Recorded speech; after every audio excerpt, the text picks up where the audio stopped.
Um, so speakers, can you hear me? We're gonna soon begin, so at around 4 p.m., make sure that your camera is on, right? So yeah, please turn on your camera around 4 p.m. We're gonna soon begin.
Good morning, good afternoon, good evening, ladies and gentlemen. I'd like to extend a warm welcome to each one of you who are joining us for the 2023 Seoul Urban Food International Conference. My name is Lee So-yeon, today's MC. I'm grateful for the participants here at the Seoul virtual studio here and at the site. And also I'd like to thank speakers and experts participating from various countries around the world online. I'd like to extend my warm welcome and gratitude to you all. The Seoul Urban Food International Conference aims to establish a sustainable food system by forming an international network and exploring policy directions. We have chosen the theme Healthy Choices, Actions for the Future, Consumption of Healthy Food for this purpose.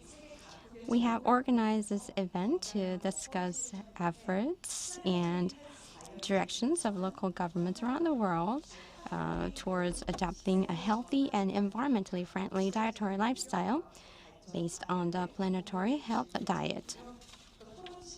I'm also excited to hear best practices from experts from both domestic and international spheres. And during the discussion session, we'll delve into in-depth conversations regarding Seoul's future direction and improvements concerning health food practices from international speakers. So this conference is taking place in Seoul, and also this is live broadcast through the Seoul City YouTube channel. And our speakers, please make sure that you are connected via video. And I'd like to ask you to double check your cameras, microphones, and your network connections is smooth. And all the participants, please stay connected to the end of this conference. Now, let's begin officially commence the 2023 Seoul Urban Food International Conference. But before that, I'd like to welcome Mr. Kim Ui-seung, the first Vice Mayor of Seoul. He has sent us a congratulatory video. Let's watch the video.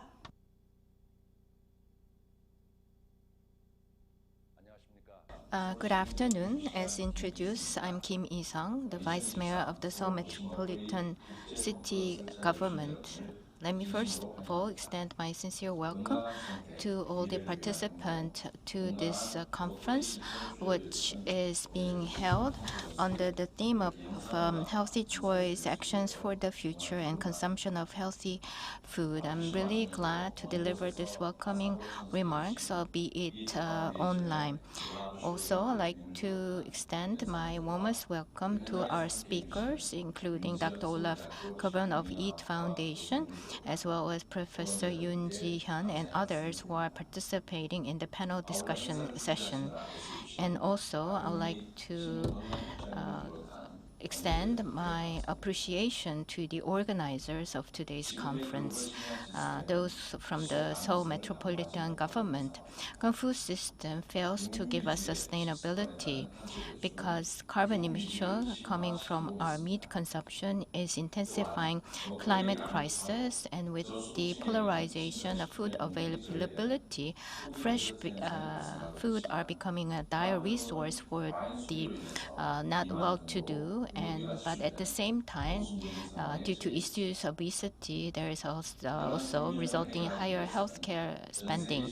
To address this disparity, urban local governments or the city government needs to take a leading role. And city government around the world are engaged in mutual exchanges to find way out. And part of that effort, so metropolitan government has organized the 6th International Conference on Seoul Urban Food. We have invited experts from around the world to see how we can switch our diet to become more healthy, and also discuss about strategy of establishing sustainable urban food system. I hope that there will be more specific and creative ideas being generated through this conference. The city of Seoul will not only organize conference, but is also active in developing guidelines for promoting healthy dietary habits. And also in the future, we'll strive to establish proper dietary approach methods so that we can enjoy healthier and better food. Our healthy choice is to shape our future, because sustainable food system that we create will protect the citizens and our environment. I hope today's conference will greatly contribute toward creating a more healthy food system. And once again, thank you all for participation. Thank you very much. Thank you, Vice Mayor Kim Eui-sung. Thank you for sharing your warm remarks. Thank you very much for extending your warm welcome to the speakers from home and abroad. And also, he mentioned that this will be a good occasion for us to seek insights for us to solve the current food-related issues. Now, we'd like to take a moment to introduce our esteemed speakers, both domestic and international, who will deliver presentations and share global cases. And they're joining us through the video, and we'd kindly request a round of applause for each one of them. And upon their introduction, we ask the respective speakers to extend your greetings to the audience briefly. And first of all, we have Mr. Olaf Scholben, CEO of the EAT Foundation, who will deliver the keynote presentation. Please welcome him with a big round of applause. Thank you. Next, we have Ms. Park Yoo-mi, Director General of Citizens Health Bureau of the Seoul Metropolitan Government. Thank you. 안녕하세요. 박유미입니다. 반갑습니다. Nice to meet you. My name is Park Yoo-mi from Seoul. Thank you very much. I look forward to your presentation. And now I'd like to welcome Mr. Patrick Woodney, who will present on school meals in Berlin. Please welcome him with a big round of applause. And we're happy to have Mr. Filippo Gabazzani, Secretary General for the Milan Urban Food Policy Pact, who will present on the MUFPP. Please welcome him with a big round of applause. A very good day from the city of Milan. Thank you very much for joining us. 네, 대단히 고맙습니다. And also we have Ms. Tia Shrub. However, she's from the New York City Food Policy Office, but since because of the urgent schedule to deal with, she's going to join us through the video. And once again, we'd like to express our gratitude to all the speakers who are with us today. Now, let's officially begin the conference with a keynote speech. For the first session, we are honored to have this speaker. We'll start with the keynote presentation by Mr. Olaf Scholben. He's the CEO of EAT Foundation, who is dedicated to creating a healthy and sustainable global food system. Hello, Seoul, and hello, Korea. It's a great honor for me to share with you a keynote address for this important Seoul Urban Food International Conference. I will talk to you about how cities can help fix our broken food systems. My name is Olav Kjørven, and I'm the Chief Executive Officer of the EAT Foundation. And here is the challenge. Our food systems are broken. As we look across public health, our climate and nature and biodiversity, justice and equity, and also now pandemic risks, we have to come to the realization, and this is what the science is telling us very loud and clear, that unless we fix our food systems over the coming years, the coming decade, basically, and get a real transformation underway, we will continue to see that what we eat is the biggest cause of premature death and ill health in our world. Will have no chance of reaching or staying within the 1.5 degrees limit when it comes to global warming. We will continue to destroy what is left of nature and biodiversity. And we will continue to see that so many of the people producing food and getting their livelihoods from working in our food systems, that they will continue to struggle. And we will also have a very high risk of repeated pandemics. All these are things that we simply cannot afford. In 2019, we in EAT, together with our partners, released the EAT Lancet Commission's report on food health and the planet. We brought together 37 world-leading scientists to answer the big question: can we feed a future population of 10 billion people a healthy diet within planetary boundaries? We found that yes, it is possible, but it will require big shifts, including in our diets around the world. This report received a lot of attention and got a lot of media coverage. 6,000 media mentions within 48 hours. It reached 118 countries in terms of coverage, and there were 1.2 million shares in social media. And there continues to be a lot of attention towards this report from 2019, the first of its kind. And we've seen a lot of attention and a lot of action as a result of this report that I will also be speaking about, including in Korea and including in Seoul, which is, of course, very exciting. One of the big contributions of the EAT Lancet report was the planetary health diet, which was a result of looking at all the various assessments, scientific studies and reports over many years on nutrition to basically generate this plate of what the future of food consumption needs to look like in order to achieve good health for all. You will see that this diet has a predominance of plants, of fruits and vegetables, whole grains, tubers, and nuts and beans and so on.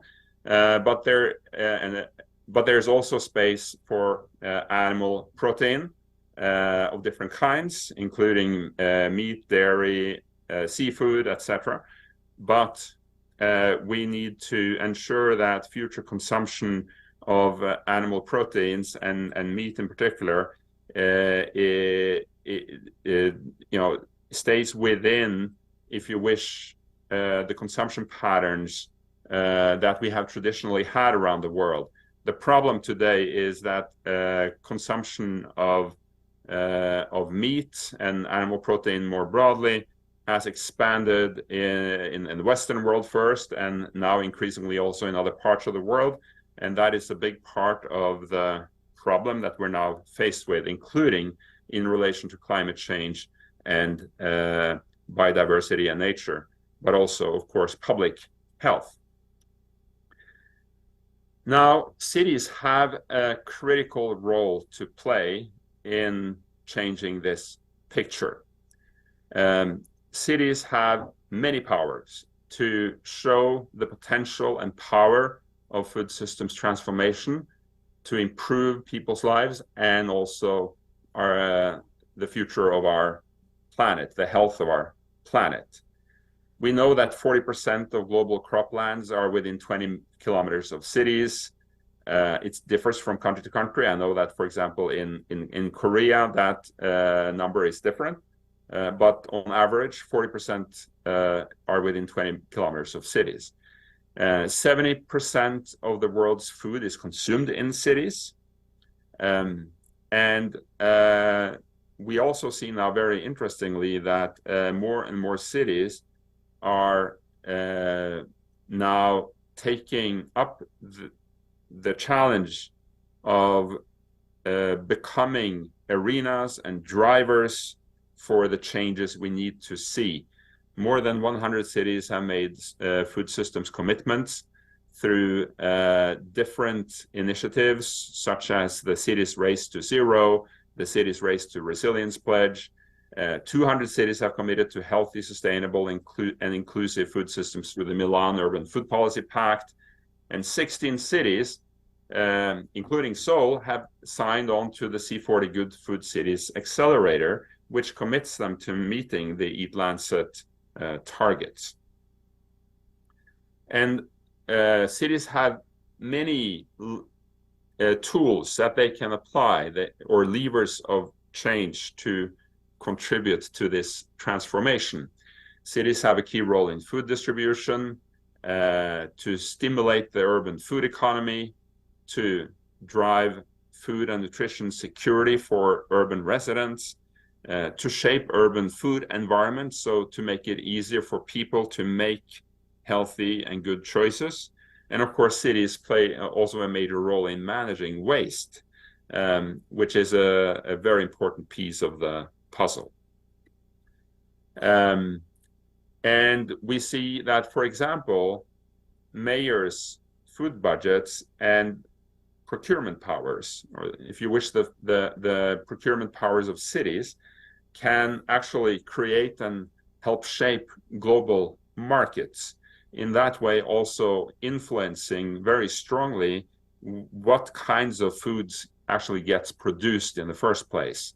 So cities are on the demand side of the food system, and can play a very important role in shaping also what happens in terms of food production, or the supply side, if you wish.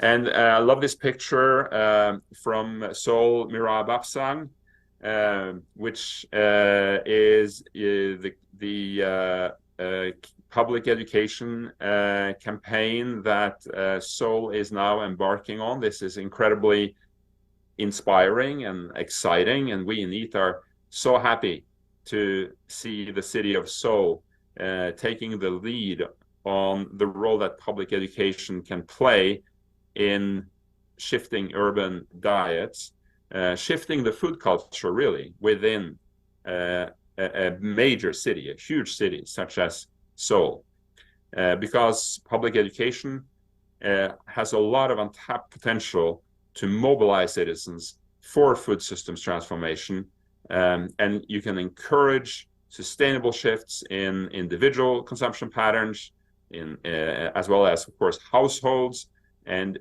within neighborhoods and communities within the city, to shift the food culture, or the way people think, the values that people have when it comes to food. And we believe, as like you do, that bottom-up push from citizens and civil society is necessary in order to inform and reinforce bold decisions, also at national levels and at regional and even global levels. So what you are doing here is very, very exciting. Another city that is doing very interesting and exciting things is Milan, that through food system interventions have been able to reduce greenhouse gas emissions from the 17 million school meals that are consumed in Milan every year by 20% in 5 years. That's incredibly impressive and shows that it is possible for cities to play a major role in shifting food consumption in such a way that you also reduce greenhouse gas emissions. Quezon City in the Philippines has also taken action when it comes to school meals by basically introducing a ban on junk food in and around schools. Some other cities have done the same, and this is also a powerful way to influence food consumption, and even before you influence food consumption, to establish the norms and the values around food that is so important for particularly children to learn from an early age what is good and what is damaging when it comes to food, because the lessons we learn as children typically stay with us for our lifetimes. And in Africa, Nairobi is taking action in a different way. They have introduced an early warning tool to help the city predict vulnerability trends when it comes to access to healthy, sustainable foods for urban residents in order to aid better planning. And they're using measures like food relief, cash transfers, as well as agricultural support in collaboration with national level governments to improve food security for urban residents. Of course, the starting point in a city like Nairobi is very different from, for example, Seoul. So therefore, the interventions will vary from cities to city, depending on the context. We also see many other cities that are taking action. I mentioned there are more than 200 cities around the world that are actively taking action to transform urban food environments and really the food system from the demand side. And here are a few examples. Birmingham in the United Kingdom has introduced some interesting measures, for example, turning a car park into an urban farm, both to address the food production and the transport emissions, and making fresh, healthy foods available for residents, and also making them, of course, affordable for residents. They're also working with behavioral change through the Full of Beans Imagine the Possibilities campaign, which is about, again, to get children and teenagers to consume more beans, which is an important part of the overall global challenge. We need to increase the amount of plant-sourced proteins in order to be able to, at the same time, reduce overconsumption of animal-based protein sources. And the city of Copenhagen has done many things to improve their urban food environments, and also with significant results. That has also helped them reduce greenhouse gas emissions. But as part of this, they created a potato kit educational material to also be used in schools, as well as facilitated activities gathering farmers, school kitchens, and students, again, to bring about a shift in public perceptions, values, changing the narratives around food and the relationship of food with people's health and the health of the planet. In Warsaw, upon the Ukraine crisis, the city has turned its attention to the redistribution of surplus food, focusing on improving storage systems to extend shelf life of the food that has been rescued and that is being made available for vulnerable population groups, which also speaks to the importance of ensuring that fresh foods can be stored in such a way that they can have a longer shelf life. This is very important in order to reduce food loss and waste. New York is doing many things. And one of the most important breakthroughs was the executive order by the New York mayor on food emissions, committing to reduce emissions from food by 33% by 2030. That's a very aggressive trajectory, and also introducing strong incentives for the private sector to reduce their food emissions by 25% by the same year. And they've also introduced, in order to achieve this overarching goal, food procurement policies through a broad framework focusing on climate-friendly, local, and healthy food purchases.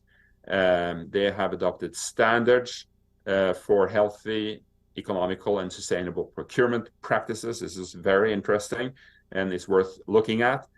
And they made a 10-year food policy plan aiming for a more equitable, sustainable, and healthy food system by 2031, and emphasizing equity, choice, sustainability, and resilience. They've also finally introduced a good food purchasing program to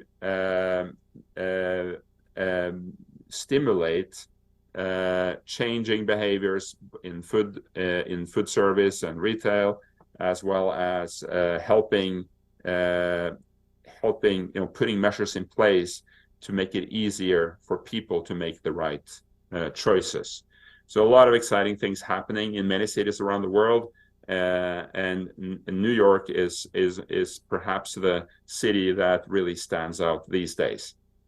Now we have, as EAT, been involved in several key initiatives to support cities to be on the vanguard of food system transformation on the demand side.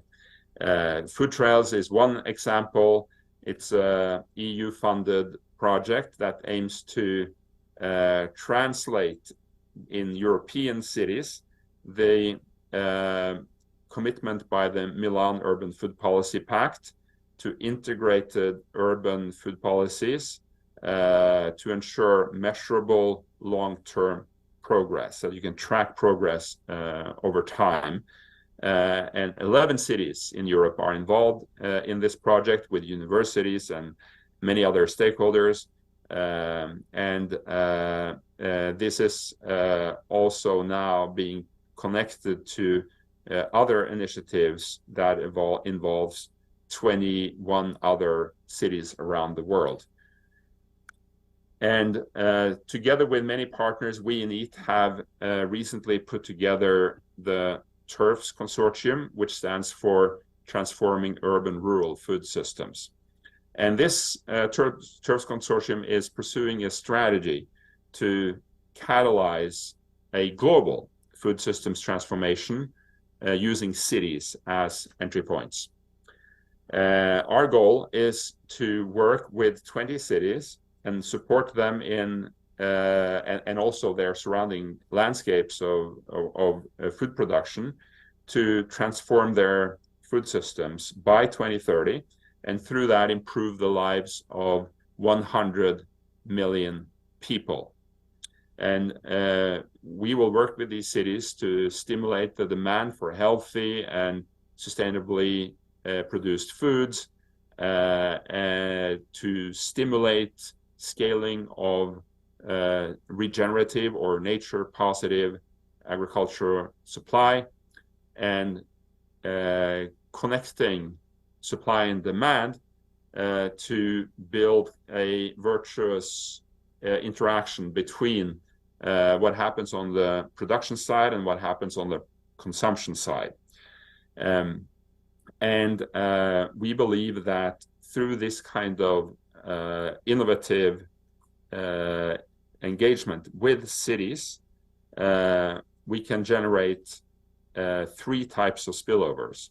One is for farm families and farm communities and workers in the value chain to stimulate better livelihoods for the people that produce our food. A second is for these 20 cities to serve as an inspiration and example for other cities around the world. And through this work with cities to enable transformation at the national scale by connecting the role that cities can play with the national level policies when it comes to food, and make it easier for governments, national governments, to adopt food policies that can enable food systems transformation. This is kind of a visual of what we are trying to do with TERFs. We want to create the conditions needed for systemic change at all levels by working with cities to transform food demand. And what we, in a way, are aiming to achieve here is to bring a large number of cities into a wider network, including Seoul, of course, would be more than welcome to join this effort and be part of this journey.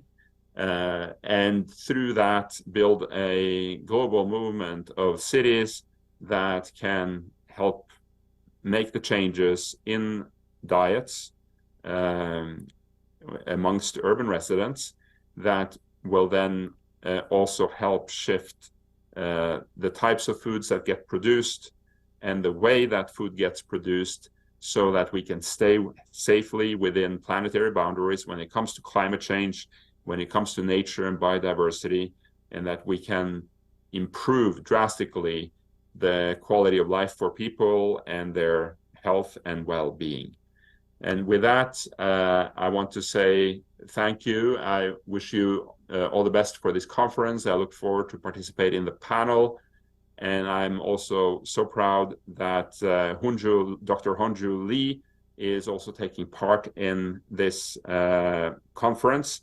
She is a recently appointed special advisor for EAT. So we have a EAT representative in Korea, and we are so proud of that. And we look forward to working with you, Honjo, in moving the agenda forward, and with all of you to help realize a better food future for all. And with that, thank you.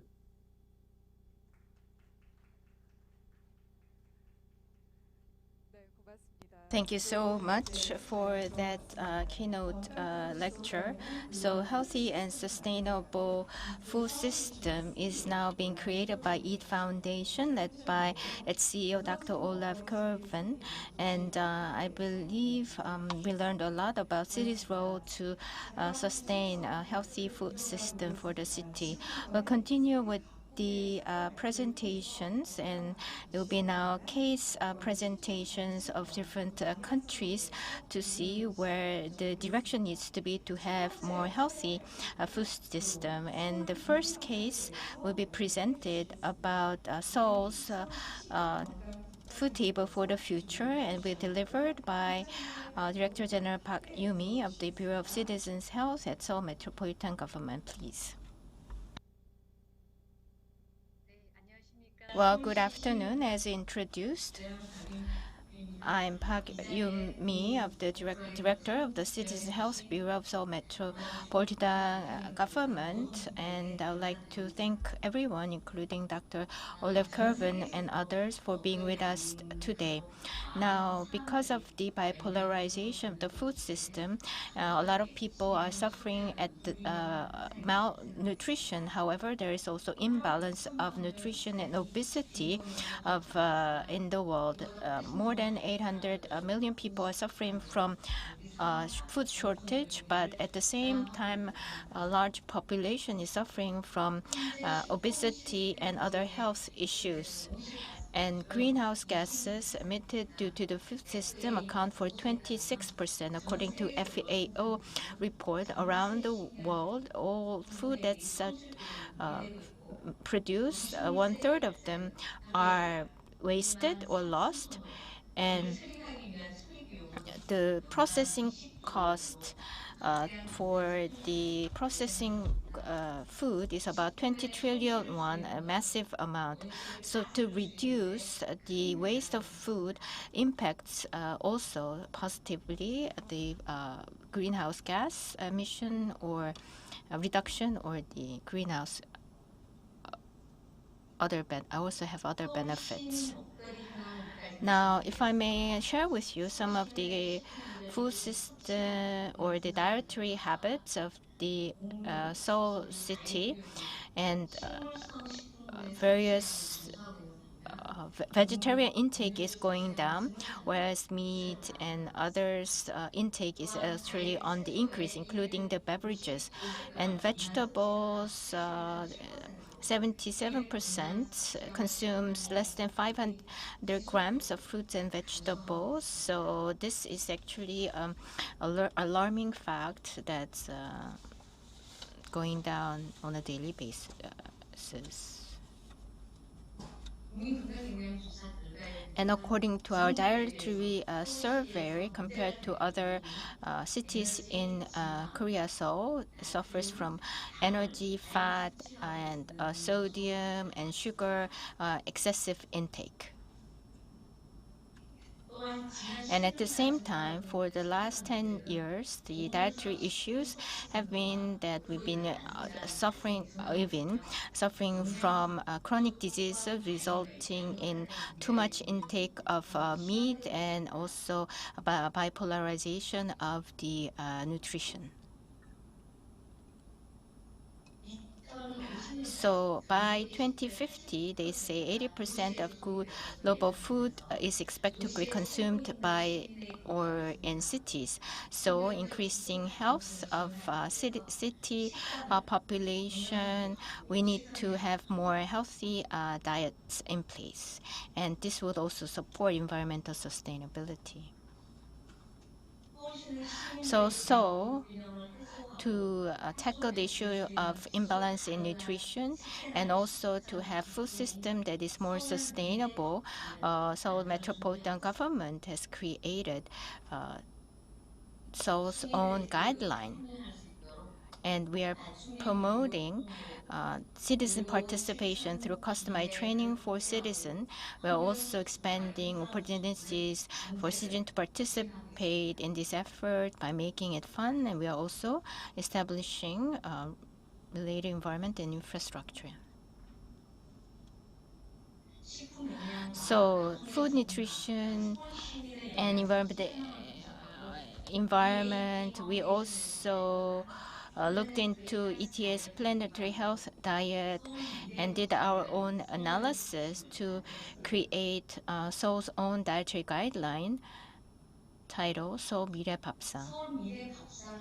So future dinner table will be the direct translation. So when you select ingredients and you cook and make the table for the meal and clean up, in 15 actions in 3 parts are being recommended.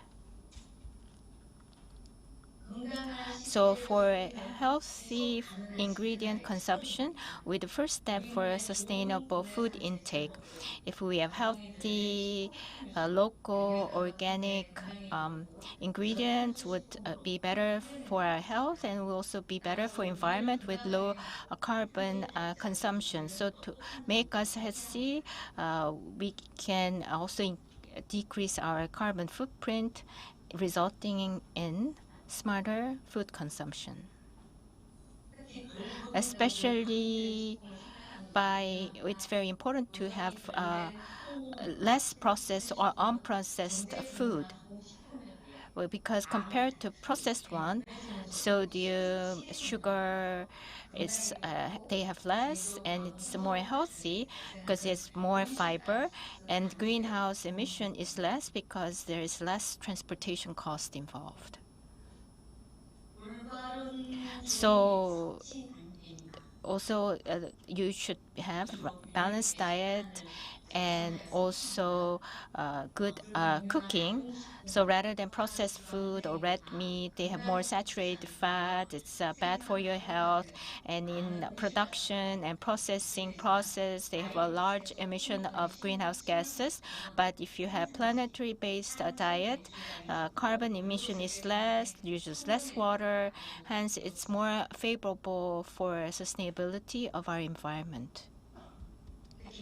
Especially not eating too much, but having a balanced diet would be important.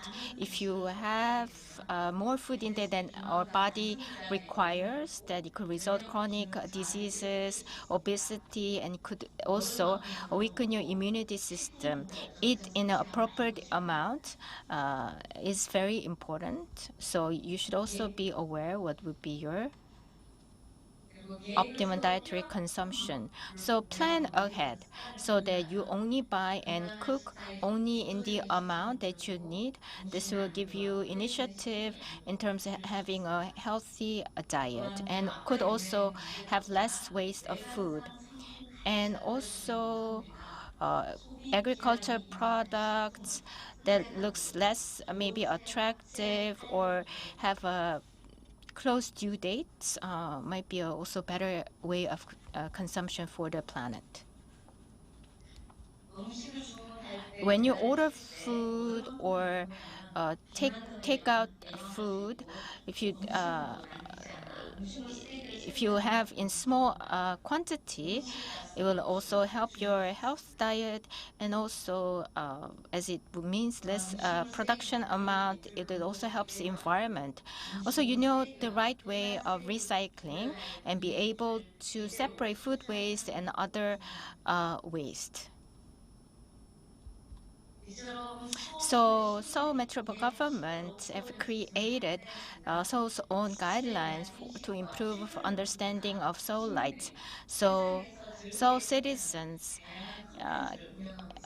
can also have fun while participating in this because we have created content that is full of fun and entertainment for our citizens.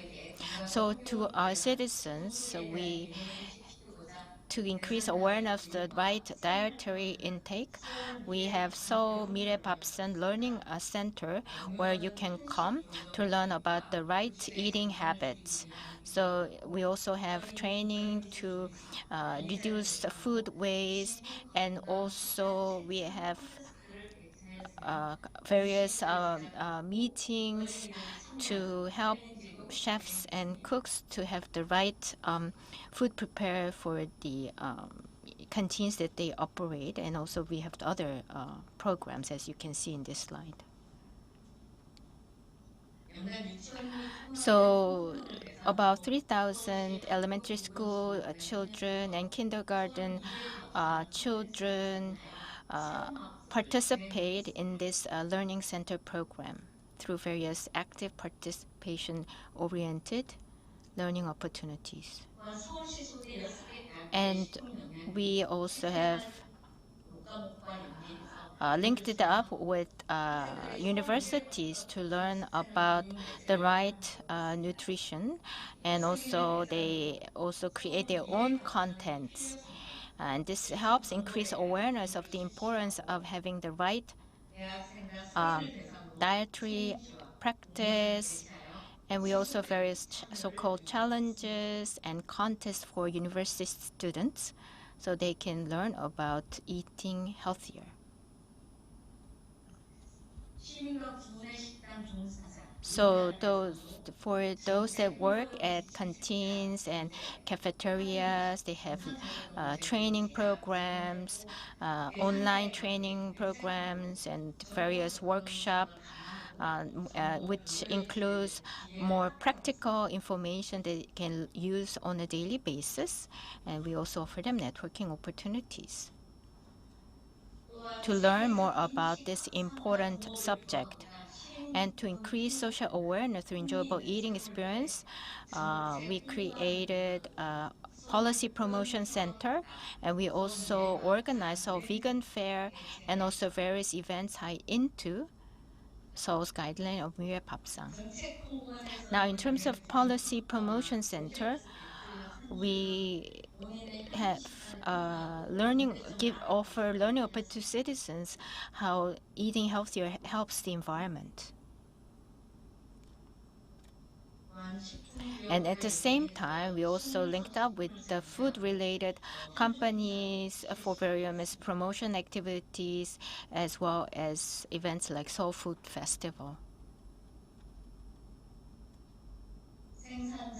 So producers and consumers are linked together, and to promote eating more vegan, we also have Seoul Vegan Fair. By inviting renowned chefs, we learn different recipes, and we also have a vegan map of Korea where vegan restaurants around Seoul are introduced. Also, its own health project has been tied in with the Mirweb Papsang event. And if you post anything related to this on your social media, you can earn points which can be used at hospitals, sports centers, and other things, other venues helping toward having you a better health. And also Seoul Metropolitan Government, to drive change in behavior of citizens, we have established the right environment and infrastructure. So we linked up with various cafeterias and canteen, so that the menu proposed by Seoul Mire Papsang can be offered in their cafeteria. And there are also now cafeteria where they offer vegan or vegetarian-oriented dishes.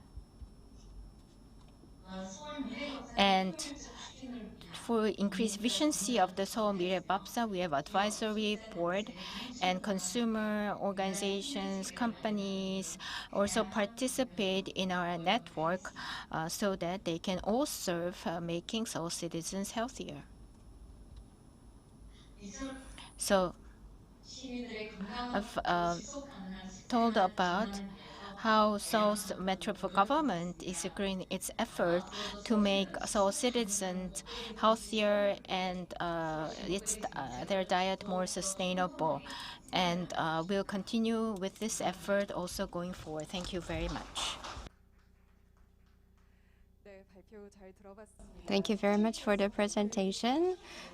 Ms. Park delivered the presentation very well, and the reason is because that she wanted to make sure that the simultaneous interpretation is provided smoothly. So she talked about how important the new planetary diet is, and I'm sure that you found the Seoul Mure Papsang very interesting. And I will also be part of the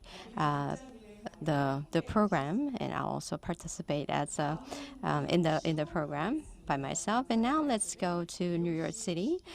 The next case presentation will be presented by Ms. Tia Shiba. She is from the Food Policy Office of New York City. And now let's watch the video. Hi everybody, my name is Tia Schwab, and I am a policy advisor with the New York City Mayor's Office of Food Policy. And today I'm really excited to share more about our school meals program and our work to prioritize food education in New York City public schools. So I'll just start with an overview of our school meals program. So all students, kindergarten through 12th grade, have access to a free breakfast and lunch, and if they're in an after-school program, an after-school meal as well. This is throughout the entire school year, and then during the summer, any kid age 18 or younger can access breakfast and lunch at various pickup sites at schools, parks, pools, libraries, and food trucks. So year-round, our students have access to a breakfast and a lunch, and if they're in an after-school meal program during the school year, they also get a meal there as well. And with these school meals, we want to make sure that we're equipping students to perform in and outside of the classroom and making sure they have access not just to school meals, but healthy school meals. So every school meal has to meet rigorous nutrition requirements. There's minimum standards for things like whole grains, fruits and veggies, and whole or minimally processed plant proteins. And then there's limits on things like added sugar, sodium, beef, and processed meats. None of the school meals contain deep fried foods, and they also don't contain pork or artificial flavors, colors, or sweeteners. It's also important to us that our students are enjoying the meals. So New York City Public Schools is required to solicit feedback from students on things like cultural preferences, taste, and food quality, because we want to make sure that students are choosing to eat the meals that they can access at school. Recently, New York City Public Schools started an initiative called Chefs in Schools, where the department partnered with chefs to develop over 100 scratch-cooked, plant-based, culturally relevant recipes to be tested and implemented in schools. So after the chefs developed those recipes, they were tested with students and had to get over 70% approval rating to pass into the school menu. This initiative resulted in new menu items like the bean and plantain bowl, a sweet potato gumbo, and a pasta primavera. So these are pictures of a few of the new menu items that were developed in partnership with Chefs in Schools. And the next stage of this work will be implementing a kind of train the trainer model. So chefs will be going into each of the different schools and training the staff who prepare the meals at those schools to implement these new recipes. There's a few other things that are very exciting about the New York City school meal programs. So on Thursdays, we celebrate locally sourced and produced food items from New York. So any item that you see on the menu that's highlighted in green is locally sourced and produced on Thursdays. And then we also have plant-powered Fridays. So on those days, the main meal option is plant-powered. We also have plastic-free lunch day. So on those days, students and cafeteria staff work really hard to eliminate plastic from the menu items that day and are served instead in reusable containers or foil or other options. We also want to make sure that our menu is accessible to people of different cultural backgrounds. So there are halal options identified on the menu, and then kitchens can be certified as halal as well, working with the school community. And students can also request kosher meals to be delivered to their school. So one of the things that you can find on the New York City Public Schools website is this school kitchens dashboard. So it shows all of the different kitchen types across school districts. So you can explore this data to find out whether the kitchen is halal certified, whether it has a fully operational kitchen or receives its meals from another site. You can also see if there is a salad bar and if it has a school garden. You can also see if the kitchen has received something called the Cafeteria Enhancement Experience Program, which I will get into now. So through this program, school cafeterias receive funding to upgrade the cafeterias to make the lunch experience and the breakfast experience more enjoyable. So you can see here in the photos, they're fully redesigned to include booth-style seating and more communal tables instead of, the long tables with benches that you probably are thinking of. And then the kitchens are also upgraded. It's ensuring that a lot of these older buildings have things like AC in the kitchen, so the Cafeteria Experience Enhancement Program goes a long way to help both students and cafeteria staff.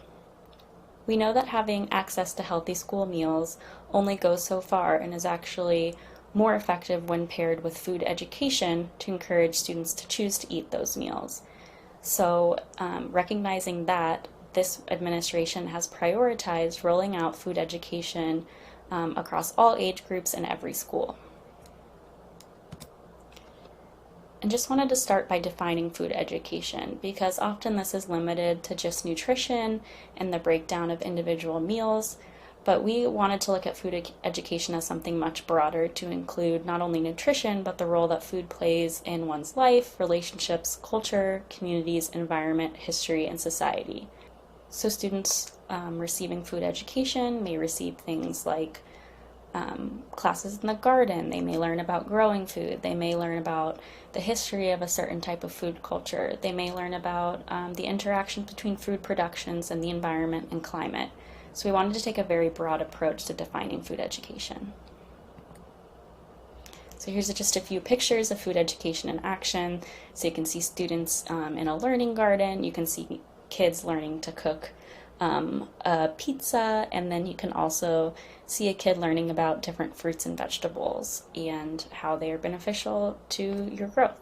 So as part of this work, earlier this year, the Adams administration released Prioritizing Food Education in Our Public Schools, which is a roadmap to developing a healthy next generation and rolling out food education across the New York City public schools. So the roadmap outlines 3 goals, which are listed here. 1, that students have access to and consume healthy food in schools that meet their needs. So that relates to the information I covered earlier about school meals and really gets at the access and nutrition piece. But then it also outlines 2 other goals. Students build knowledge and habits about healthy eating and wellness, and the community has the knowledge and resources to be advocates for healthy habits and wellness. So we want to complement the healthy meal access with the knowledge and habit among students, but also the broader school community. The roadmap outlines a bunch of different strategies to achieve these goals, and then different indicators for how we can track progress across those strategies and across these goals. So I could share a little bit of the work that's already begun since June.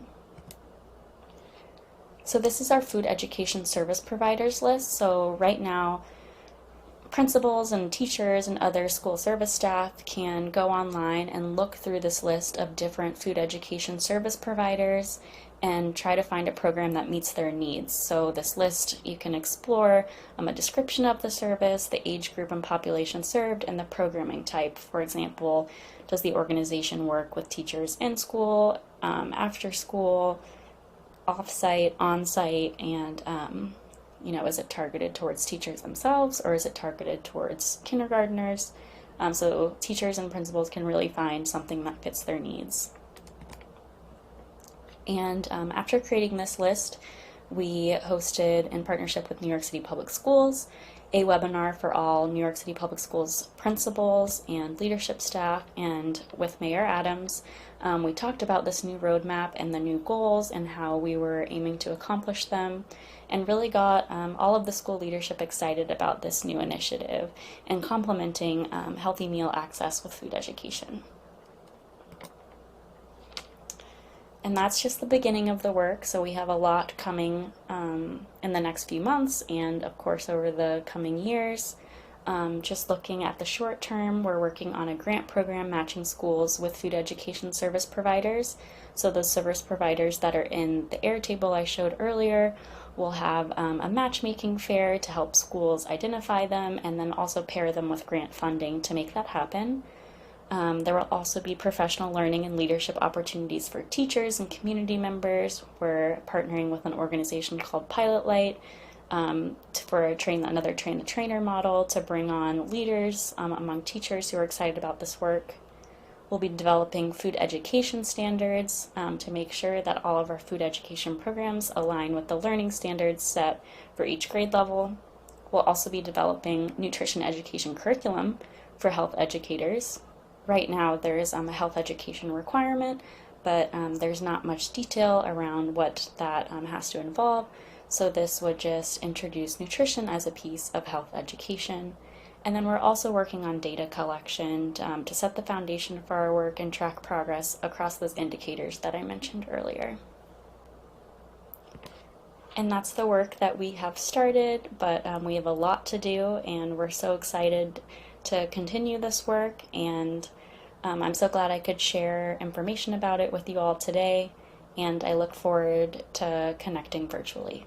Thank you.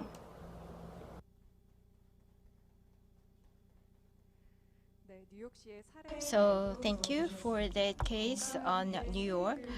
For the healthy future generation, it seems that New York is making its own variety of efforts. Thank you, Ms. Tia Schwab, for that nice presentation. Next up, we will go to Berlin or Germany. It's cases of school lunches for healthy eating practices in Berlin. It's about canteen. It's from Canteen Zukov, project leader, Mr. Patrick Woodney. Please.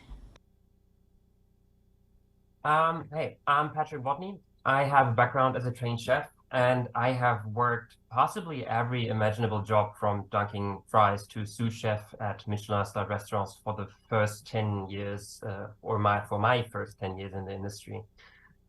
Before I started working as head chef in hospitals and company canteens, where I took the challenge to change the reputation of institutional food by sourcing better ingredients, using different techniques, and making it more delicious overall. My function as head chef has always been inseparably been connected with change management since then. And in 2019, I have co-founded the project Kantine Zukunft, and I have been serving it as deputy project manager since then. The best side effect so far is that the work I have been doing for single kitchens in the past now multiplies, since we are exclusively working on change management processes with an interdisciplinary team of 13 wonderful people in a lot of kitchens throughout the city of Berlin.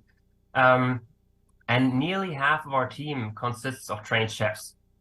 The project Kantine Zukunft is 100% funded by the Senate administration of Berlin until 2028, and it is a vital core part of the Berlin food strategy.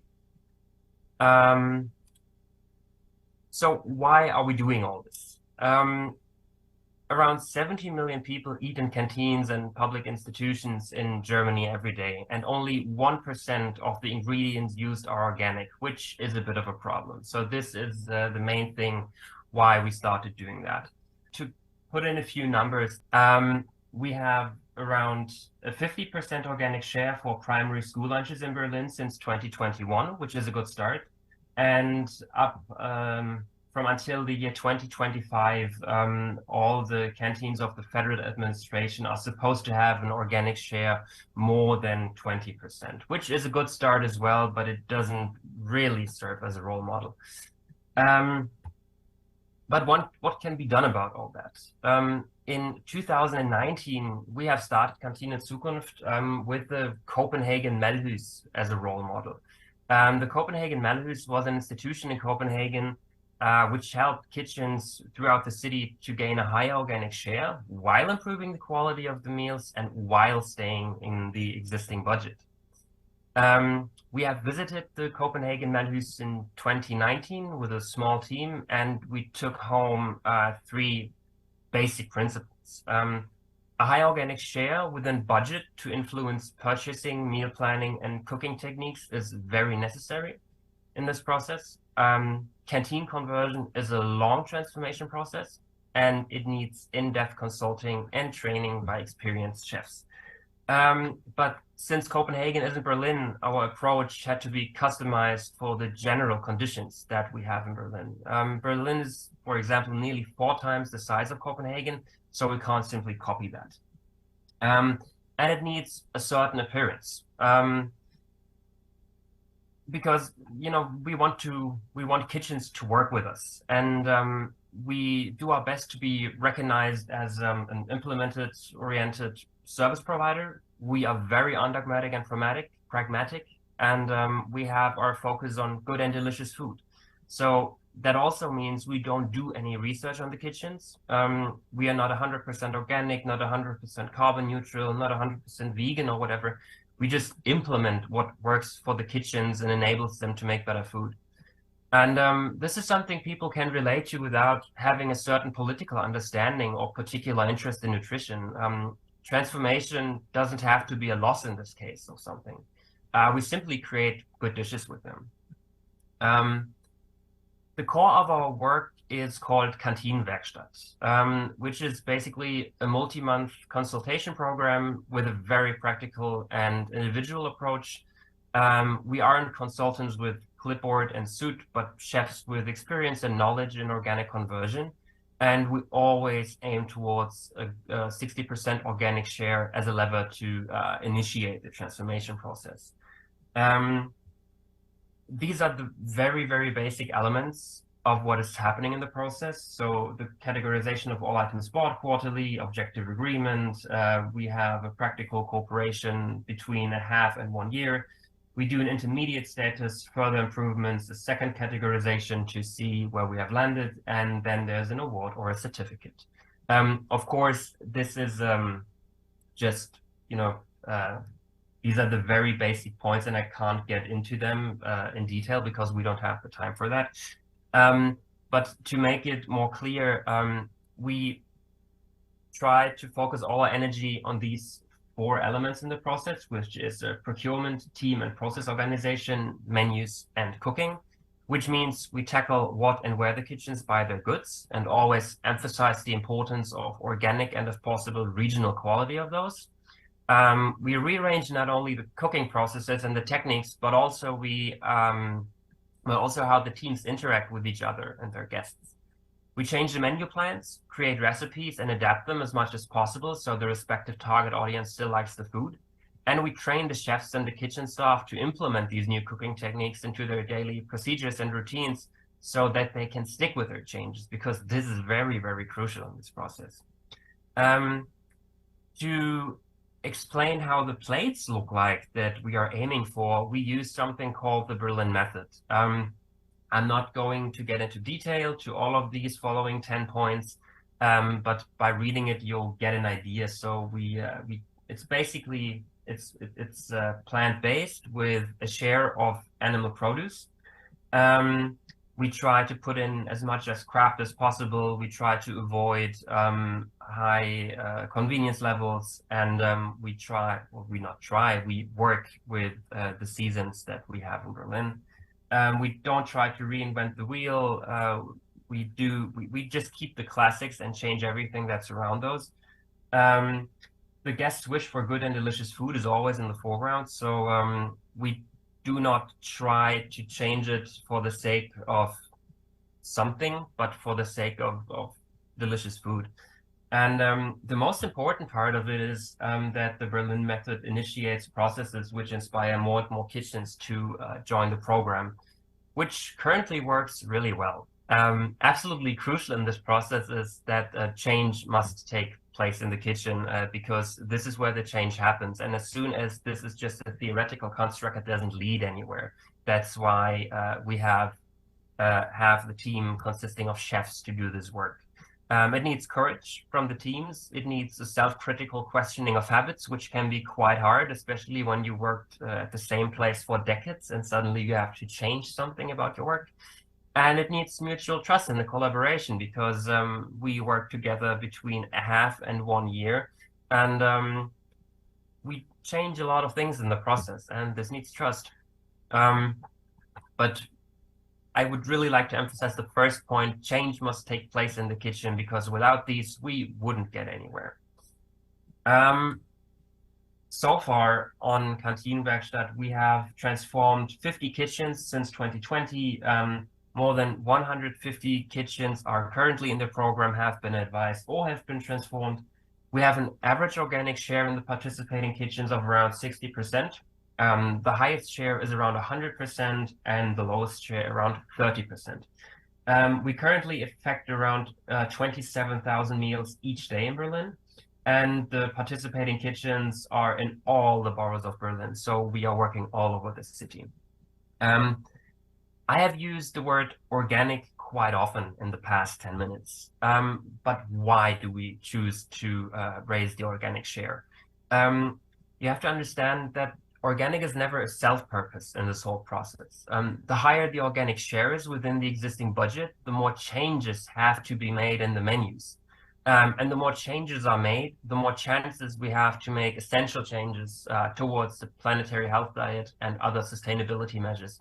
So we use the organic share as a lever, or Trojan horse sometimes, which helps us to shift the menus more and more towards these major objectives like the planetary health diet. even though it's a tough nut to crack, since the eating habits of a major part of the Berliners and the Germans are very, very different from what the planetary health diet suggests. When we are through with our program, we give an award or a certificate to the kitchens. The kitchens get a certificate when they joined the program and haven't fulfilled these 5 goals. And when they did, they get an award. And they get this award when they have more than or a higher organic share than 60% or a minimum share of 60%, less than 10% highly processed ingredients, more than 60% unprocessed raw ingredients, more than 60% plant-based ingredients, and more than 60% vegetarian or vegan options on their menus.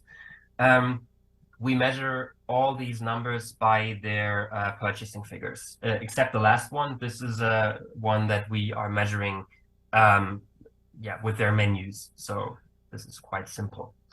All these numbers, we do them with the purchasing figures in the same manner like we have been doing them in the beginning of the process to make the results and the progress visible. And last year, for example, we hosted an award show for all the participating kitchens, where we hosted a big award show to honor the most outstanding achievements of the participating kitchens. And we put them on stage, celebrated their successes, and it was a really good night for everybody, I'd say. One thing that we are doing beside the kitchen conversions is just getting the word out. This is another really important part of Continued Zukunft that we use to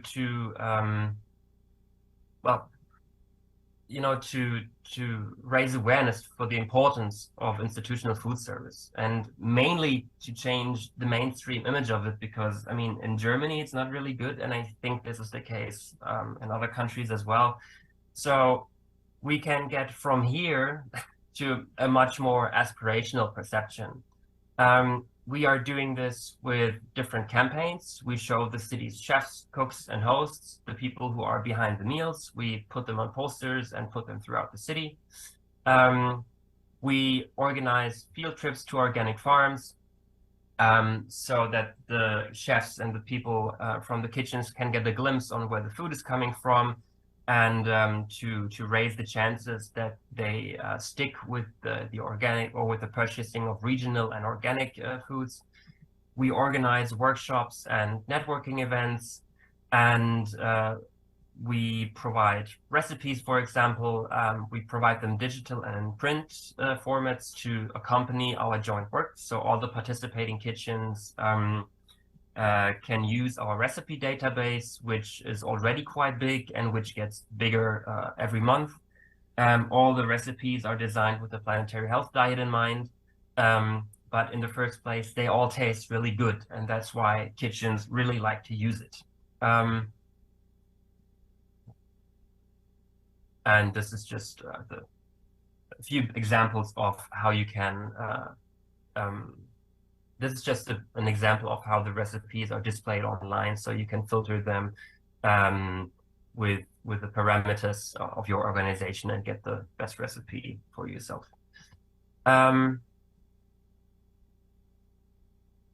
So the main learnings that we have taken from our work, I'd really like to get into the learnings that we had since 2019 with this whole process.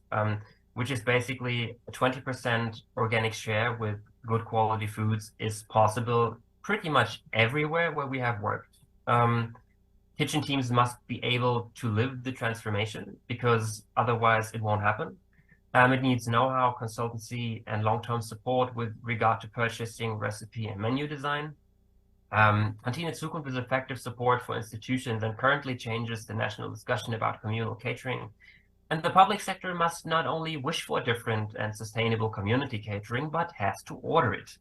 And this is something that Berlin has done. And I'm quite sure that this was a really good decision. But we are very aware as well that Continued Zukunft is only one building block for change. So on a political level, much more things have to be ordered to effectively create change. For example, politically demanded quality standards, adjust attendance, canteen guidelines, infrastructure investments for small and industrial-sized kitchens, trainings, etc., just to name a few. But Kantine Zukunft is a good start to tackle all of these. And what effect does our work have? In our experience, 6 major aspects. Satisfied and motivated employees, since they are able to cook again and not to thaw things. A more agriculture-oriented community catering, a reconnection to cooking and crafting kitchens, support of local economy and agriculture, better food and better dishes in terms of taste, texture, and nutrition, and a more climate-friendly offer. Thank you so much.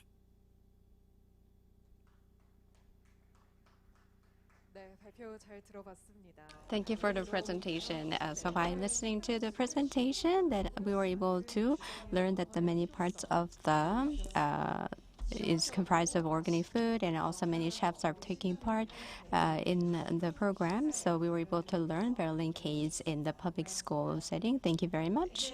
And now, listen to the last presentation. We'd like to welcome the speaker from Milan. So we will talk about now to the topic of Milan's urban food policy agreement and regional initiatives. And now I'd like to welcome Mr. Filippo Gavazzeni. He is the head of the Milan Urban Food Policy Pact. Good day, everyone. I am Filippo Gavazzeni, head of the Milan Urban Food Policy Pact Secretariat in the city of Milan. And let me start by saying that it's a great pleasure to join once again, and also to support in the organization of this important moment, which is the Seoul International Food Conference. So, as you might be aware, the Milan Urban Food Policy Pact is a global commitment of mayor launched in 2015 that see food as an entry point for the sustainable development of growing cities. The pact recommends 37 recommended action for the action, say, of our mayors, and you can see in the slide how we clustered in thematic groups these 37 recommended actions. Let me just mention here that there is an O category, which is sustainable diets and nutrition, which is very related for our work today. This is an overview of the signatory city of the pact, which are very well spread all over the world. And at the end of my presentation, I will give you some cases on sustainable diets and nutrition. How we work with cities. Basically, the Secretariat animates this network of city officers and mayors through many tools, funded programs, webinars, advocacy activity, trainings, and other action. And we use basically 3 main tools, which are the 37 recommended action, which I just mentioned, the MUFPP FAO indicators that we have developed, 44 indicators together with RUAF that are very useful to monitor and assess the impact of the food policies of our cities, and then more than 600 practices coming from your effort, from the effort of cities in the Milan Pact Awards. Before entering into the main topic, I would just would like to congratulate to the newly elected member of the steering committee, and that are the 12 cities plus the city of Milan as a permanent chair that have been elected by our community. And with great pleasure, we are happy to have Seoul again serving in the steering committee for another mandate. So this is a map with the cities in the Asia Pacific that sign the pact. We have 34 cities in 9 countries, and since now we have organized one regional forum for all these signatory cities in Bandung, Indonesia last year. Let me also remind the great moment of collaboration and cooperation also on the themes of sustainable diets and nutrition that we have thanks to the commitment and the leadership of Seoul by inviting all South Korean cities that signed the pact and meet in Seoul last April to exchange in an open conference our main activity within the Milan Urban Food Policy Pact. So let's continue with some good examples. The examples are coming from the Milan Pact Awards, and here you can see from year to year, so since 2016, the amount of practices that have been sent by cities under the different categories. As you can see, sustainable diets and nutrition is the most participated one, and this is very good, let's say, for the issue that we have to discuss today. You can see in the map the QR code from which you can download the report on the Milan Pact Awards 2022. It's a very comprehensive report with trends, regional trends, but also thematic trends, and the showcase of good examples starting from the winning cities and the special mention. For Asia Pacific, we had the practice submitted from the city that you see in the map, plus the city of Yeosu, South Korea, that win the award, and the city of Bandung, Indonesia, that won a special mention. So, as I mentioned, sustainable diets and nutrition is a topic of paramount importance from our mayors. We have 61 practices collected, mostly coming from Europe, as you can see in the chart. And the main, let's say, the key aspect of these practices are mainly four. So, introduction, the aim of introduction, organic food in school canteens, which is a primary trend, and the consumption, also the try to shifting the people habits towards the consumption of locally sourced and seasonable food. Then we have also the sustainability, let's say, of the food which is purchased through assessing the reduction of the carbon footprint of the consumption-based emission, and then educate and create awareness-raising campaign to empower cities to make informed choices. You can also see how these practices under sustainable diets and nutrition are indirectly, let's say, addressing the SDGs. So let's move now to give some examples from all over the world. The first one is from the city of Milan.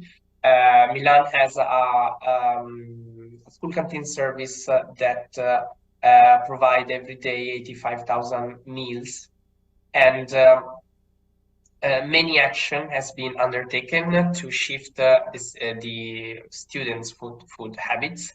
The first one is the promotion of organic food consumption. Around 54% of the total purchase in Milan is organic.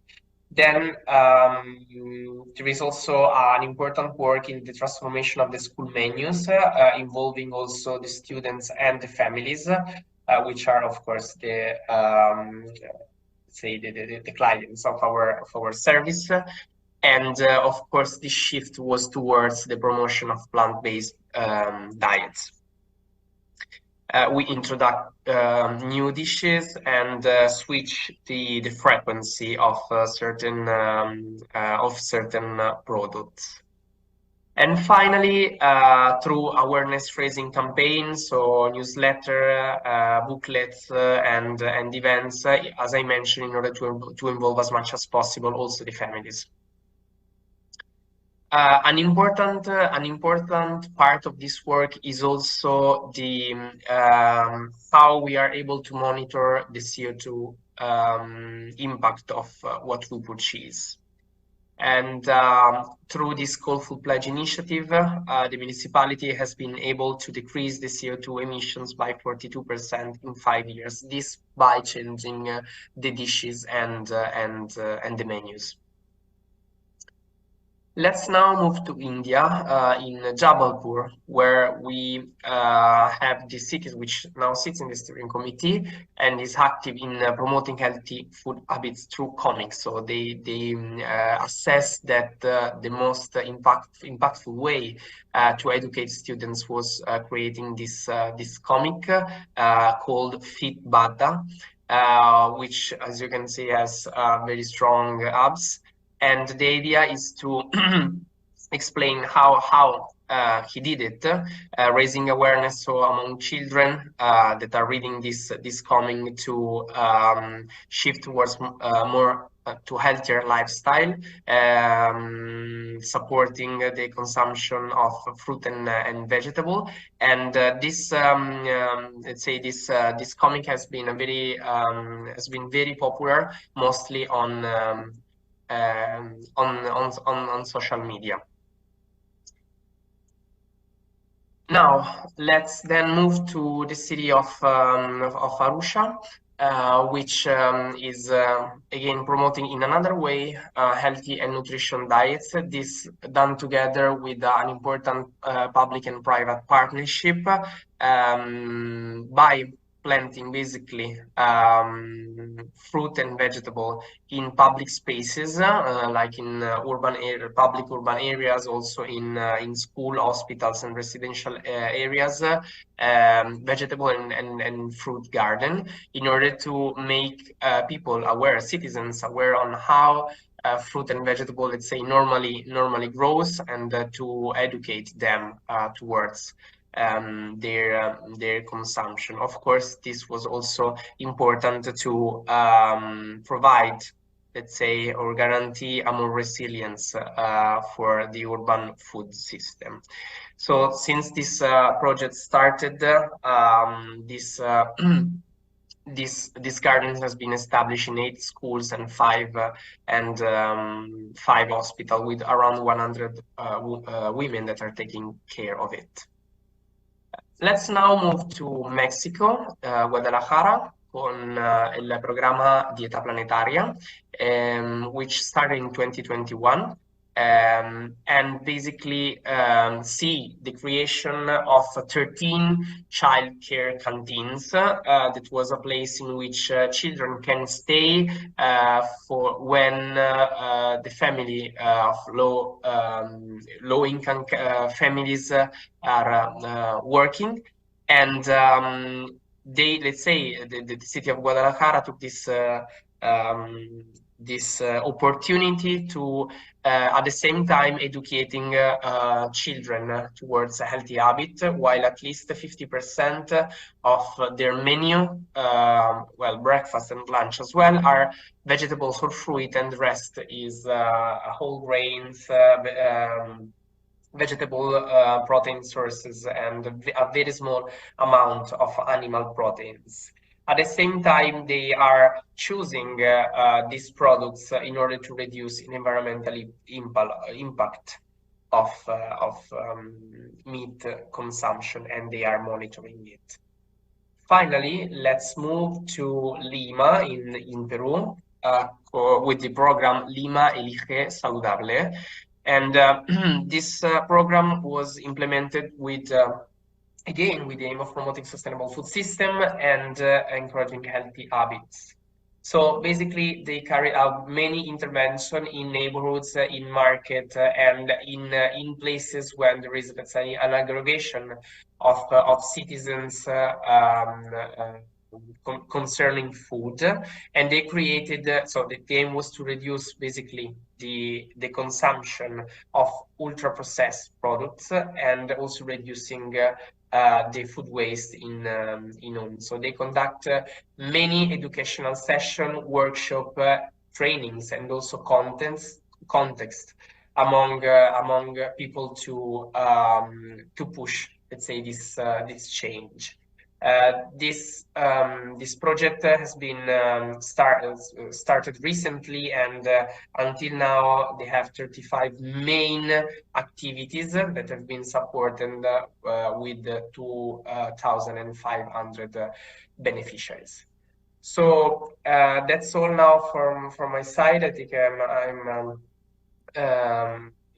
fit all of the time of my speech. Let me just remind that if there's any, I'm sure there are cities connected that are interested to know more and share what they are doing through the Milan Urban Food Policy Pact, they can reach out to the Secretariat to understand how to sign the pact, and which I remind always everyone, which is there are no fees at any stage of participating, but the aim here is to share and learn best practices to improve our food system. Thank you again to the city of Seoul for organizing yearly this important international conference. Thank you so much.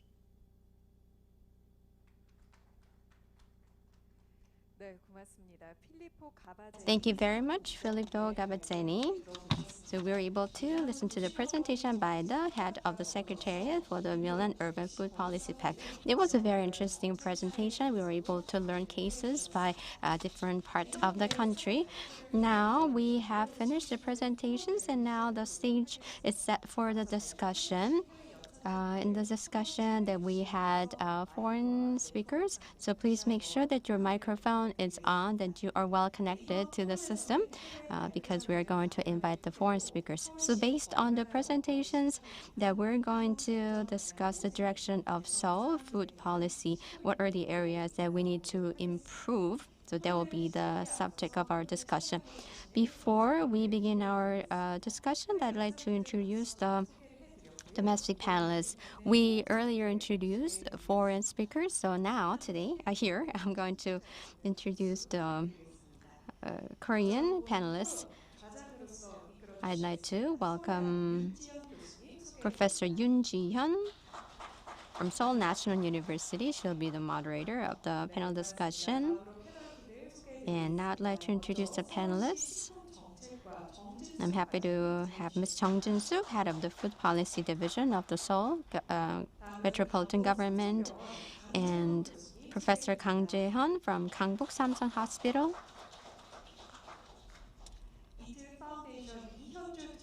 and Special Advisor from the EAT Foundation, Dr. Lee Hyun-ju. Finally, we have Professor Hwang Ji-yoon from Sangmyeong University. Now, I'd like to give the microphone to Professor Yoon Ji-hyun, and we'll now lead the discussion. Moderator, please begin the discussion. Well, good afternoon. As introduced, I'm Yoon Ji-hyun from Seoul National University. I'm very glad to be invited as the moderator for this important discussion session at this important conference. So without further ado, let's dive into the discussion. We have four panelists here. So first, I'd like to invite Director Chung Jin-soo of the Food Policy Division of Seoul Metropolitan Government to give her remarks. Nice to meet you. I am Chung Jin-suk. I'm from the Food Policy Division of Seoul Metropolitan Government. Every year that we've been hosting this conference, it's been 5 years, and I'd like to thank you for your participation. And especially, I'd like to thank our keynote speaker, the CEO of EAT Foundation, EAT Foundation. And I'm impressed that Mr. Shodan mentioned that there are good things that the other cities can learn from our Seoul Mire Babsang project. And also thank you for sharing good case studies. Today, I'd like to talk about the global food system, because the current system doesn't guarantee the sustainability. Millions of people are going through the food shortage, but the other millions of people are consuming too much food, and then many people are suffering from poverty and the polarization. However, the other part of the people are also suffering due to the unhealthy diet, and also it is causing them to premature death and the high health cost. And I think this is also true in Seoul. According to a research, locally conducted research, that it shows that the energy and the fat and then sodium and these all hazardous nutrients are over consumed. And over the 10 years that we have seen exacerbating problems due to the overconsumption, and it has caused the illnesses. And I can tell you that we have two issues of overconsumption and also the health problems. And the majority of the foods are consumed in cities. So by 2050, the 50% of the foods are expected to consumed in cities. Therefore, it is critical for the city governments to do the leading role. So based on this effort, that I'd like to promote the healthy diets in the Seoul citizens, and also as Ms. Park mentioned, that we'd like to transform our diet. That is why that we have come up with the healthy diet guidelines. So appropriate level of caloric intake are encouraged with the planetary diets, and a little bit of animal protein are encouraged. And at the same time that we are aiming to reduce the CO2, it is wise for us to opt for the food that I can mitigate the impact of CO2. So our Seoul Mirebapsan, the guidelines contains all this information, but at the same time, we'd like to encourage citizens to enjoy their diets. To do that, that we are providing customized food services, and then these are all encompassed our policies. So Seoul Mirebapsan aims to encourage this behavior change. So these policies are being conducted under 4 strategies, and the first is the changing awareness. To do that, we are providing customized programs.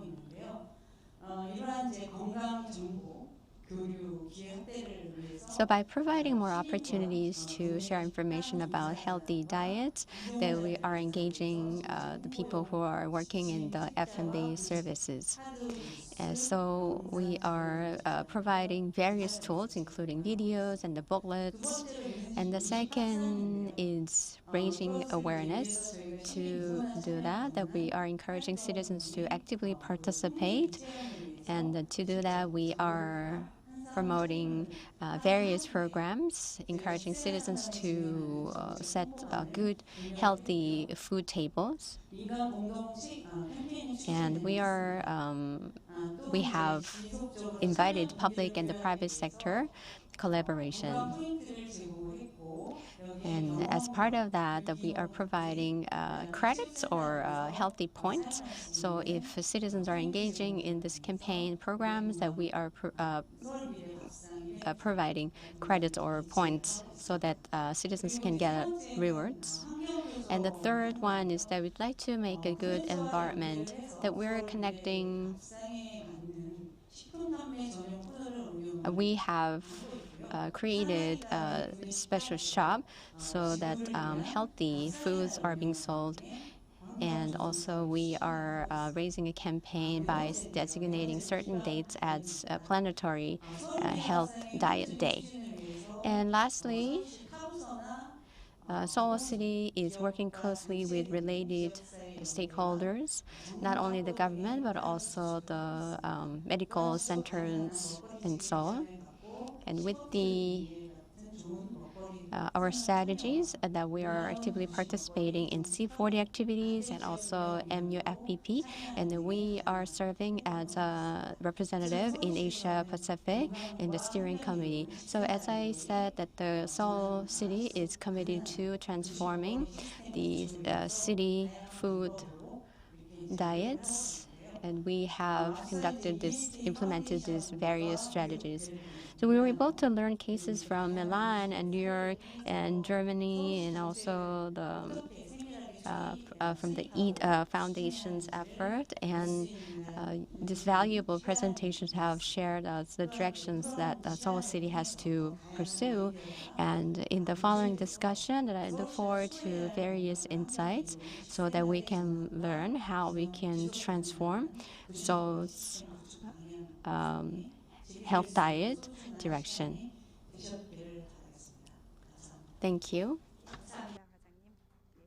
예, 서울시 Well, thank you very much. So, Seoul Metropolitan City, not only for Korea but for the world, hope can take the leadership in developing policies for sustainable healthy food system. I think she's actually leading that role, and I think she also played a key role in creating the Seoul Metropolitan Guideline for food systems. So thank you for your efforts. Now, next, I would like to invite the expert on obesity in Korea. And she's a doctor from the Gangbuk Samsung Hospital. We have Dr. Kang Jae-hyun with us. So please go ahead. Well, good afternoon. As introduced, I'm from Gangbuk Samsung Hospital. Well, thank you for saying the leader of obesity in Korea, but I'm not that. But I need to be more realistic.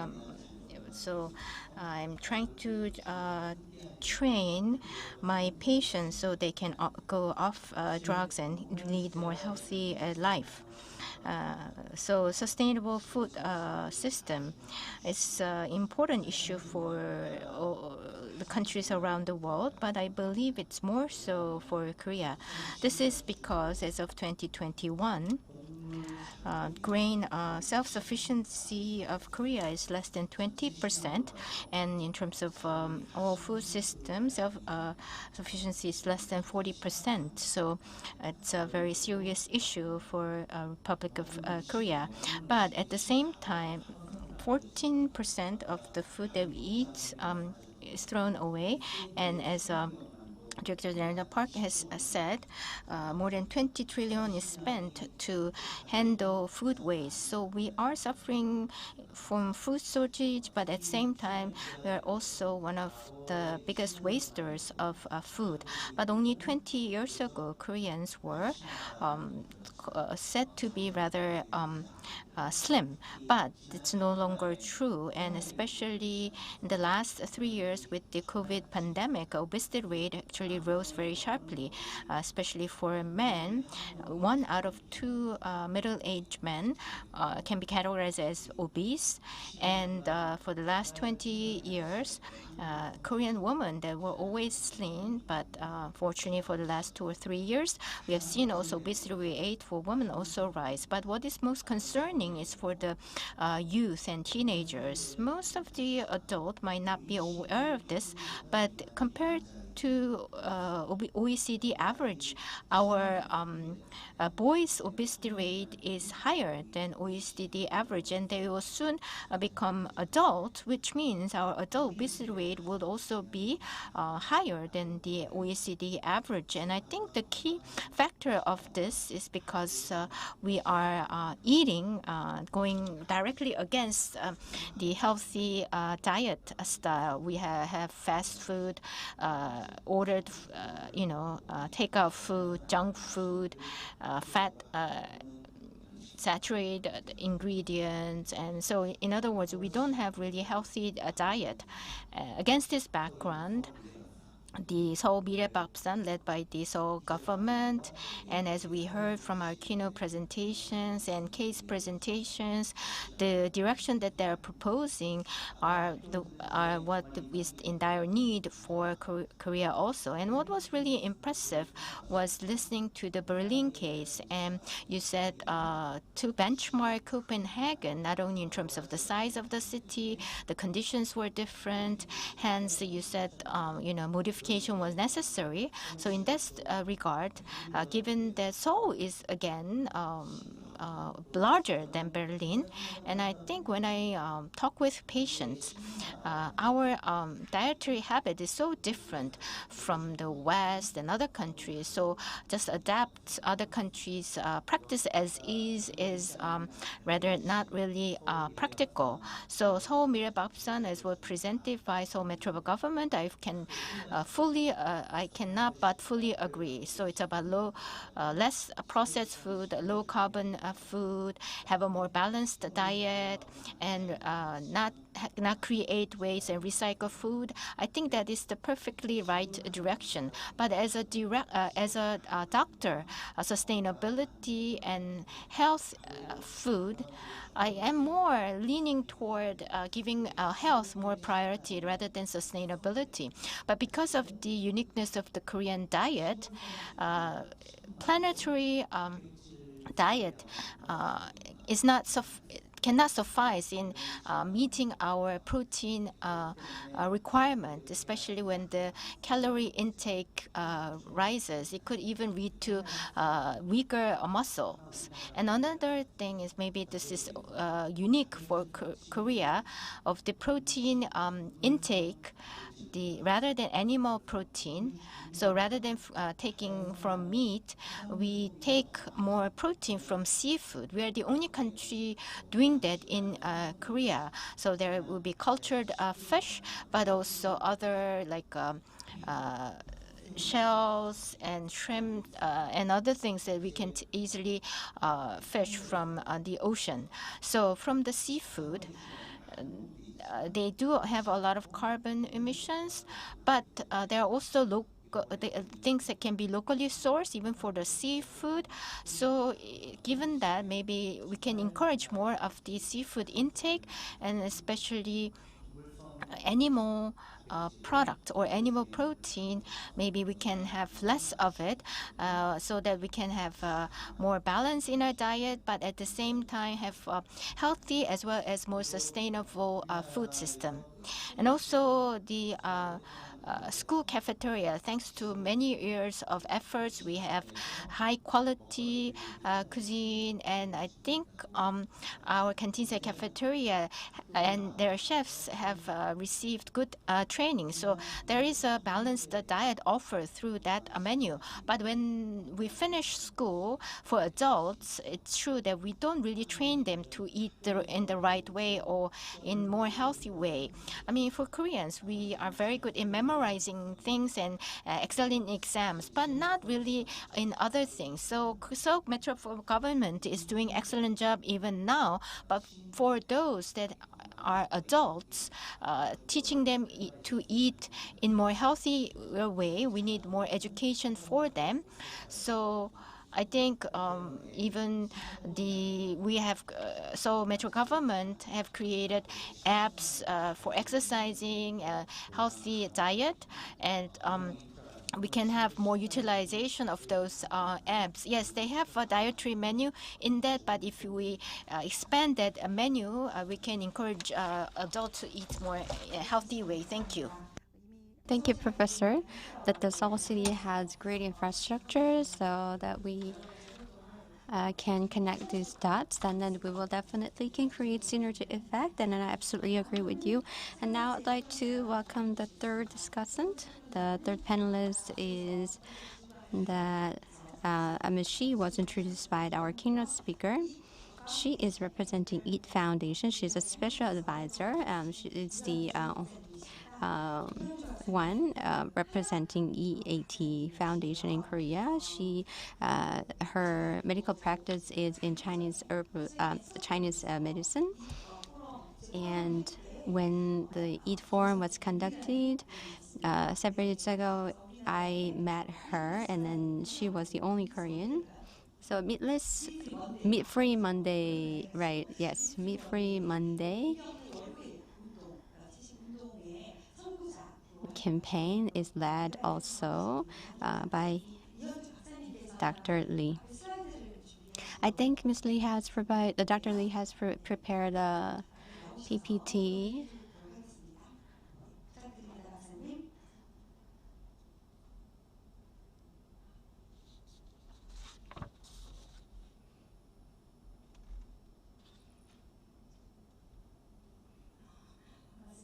Nice to meet you. Thank you for this opportunity.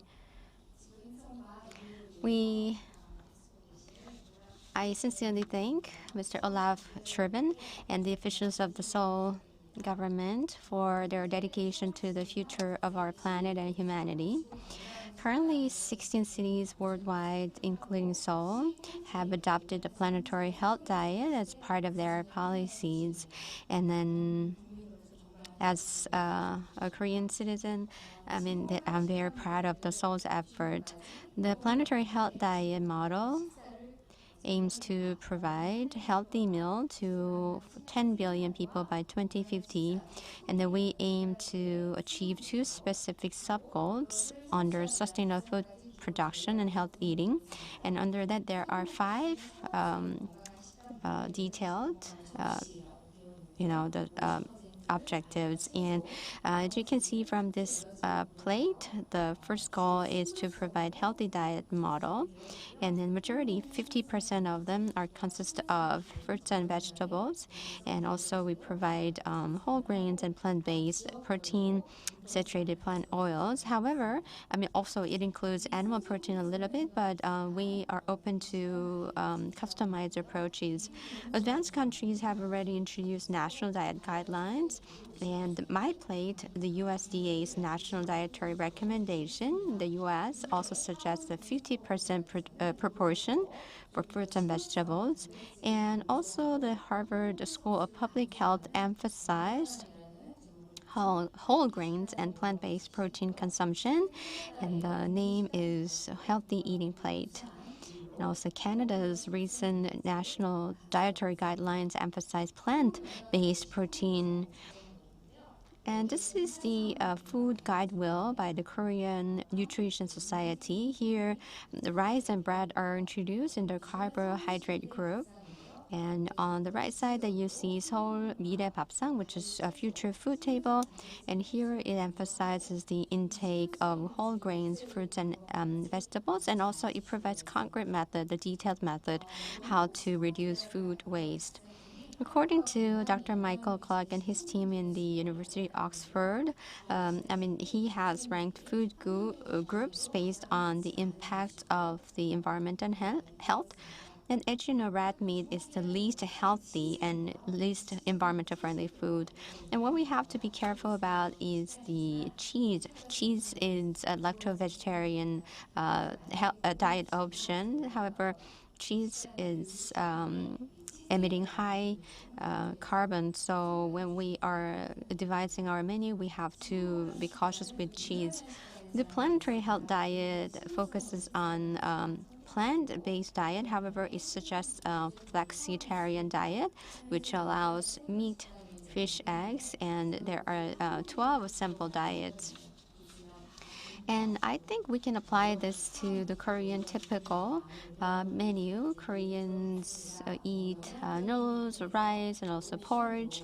So, and in addition to the whole grain, that we can add some fish. But Korean menu already are very good because it's based on vegetarian options. Globally, over 2,500 species of aquatic plants and animals are consumed.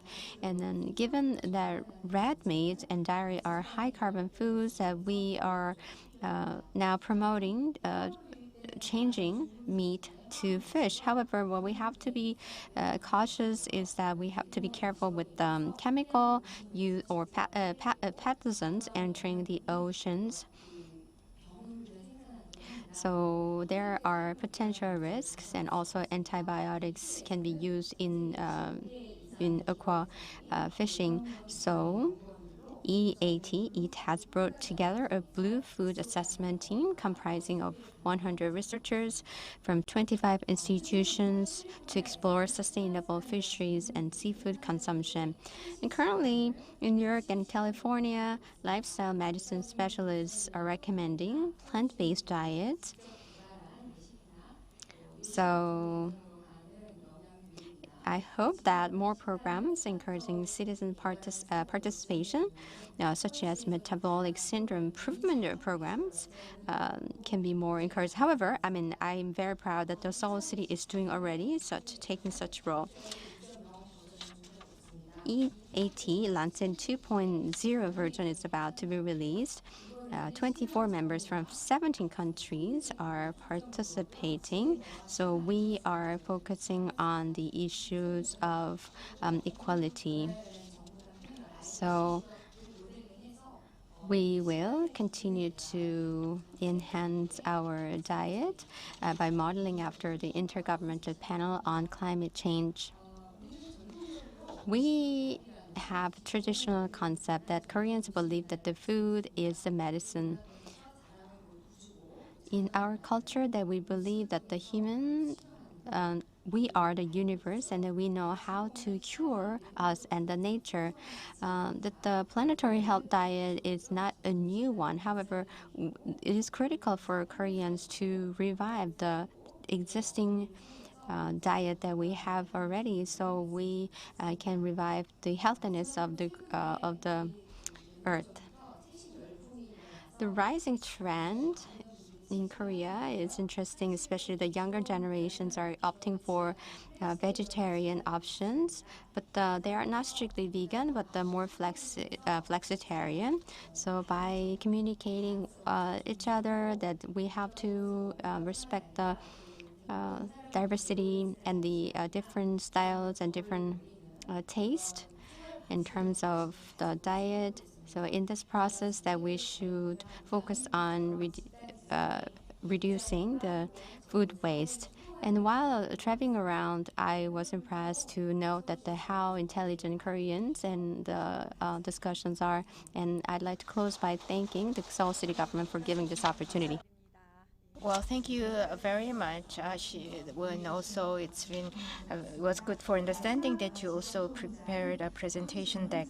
Now, lastly, we would like to ask Professor Hang Jung of the Sangmyeon University to take the stage. And in Korea, we have annual National Health and Nutrition Examination Survey that's published every year, and new ones will be updated very soon. And she's actually leading that effort. So please. Thank you for the wonderful introduction. Now, as a person that worked in the Seoul Mirababsan as well as the National Health and Nutrition Examination Survey, I'm very honored to be invited as a panelist. There are some areas that overlap, so I will skip a few slides. So the nutrition survey is to see what kind of nutrition is needed for citizens, and like My Plate of the U.S. or Food Balance of Japan, the kind of food or the dishes are recommended to Koreans. So if you compare what's happening in the U.S. and Japan and Korea, not much of a difference with other two countries, but as Professor Kang has said, when it comes to beans and also nuts, so we are very much vegetable or oriented, plant-oriented protein intake. So we need more proteins, and we take that through maybe dairy products. So for Koreans, we actually recommend double the intake from the protein coming from non-meat sources, where Koreans actually take a lot from. So let's see the current status of Korea, especially if you look at the beans and the nuts. In case of vegetables, compared to what we require every year, we take about 2/3. For dairy products and fruit, only one half. And planetary health diet for red meat every 3 days, but we actually have twice a day, so there's a big difference. For the nuts and beans, it's at 2.5 times a day, but beans every 2 days and nuts every 3 days, so there is a gap. So up to 2050 for the earth health, that's what we need to do. And of course, for the developed countries, what is common is the lacking of such a fruit and plant-based diet. So meat and fish, we have up to 98. There's same intake. Sometimes fish there was more, but when those they had youth, when meat was very expensive, we could not have meat every day. But nowadays, with the open trays, we have now twice meat every day, and fish only about once a day or less than that. So, and with the price increase, they say we cannot eat healthily, and FAO's standards for healthy food, they use planetary based diet. So on the right, a planetary health diet, to have such a health food intake, in 2017, you require $4.7, but now you need $5.1. So those that cannot eat healthily, in Korea, there's not much of a difference, but about 1.7% of Koreans are still not having a very healthy food system. But for other countries, for especially developing countries, they are very vulnerable to global changes, especially Bangladesh, one of least developed countries. With the increase of price of their staple food, they go hungry, and as there's more vulnerable population living, 2/3 living in the rural area, they're more exposed to such a risk. So subsidy, if is used to help people eat healthily, it would be very good.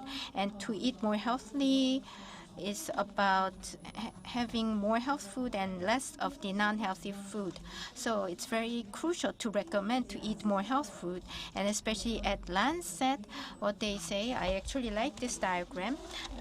For government, local government, like Seoul local government, there are different ways to encourage healthy diet, and setting the standard for school canteens. They recommend health food to the public. Then you can drive personal changes, and consumers become more healthy consumers, and they also start the action to pressuring the producer to process things that are more healthy. And at a Seoul one district, which is looking at that district school cafeteria nutrition, and we actually translated the Lancet data to fit the school situation. And so this increases community awareness of the healthy diet that would drive more participation from the citizen side, making the Seoul model cases of the world. Thank you very much. Thank you for that discussion. As a nutritionist, the recommendations from Seoul Metropolitan Government as well as from the international organizations could be gleaned from her presentation and compared it to. So it was a learning opportunity. Thank you very much. So that concludes all the discussions. And now maybe the panelists have some questions to the presenters of the day, and I believe we're also accepting questions online.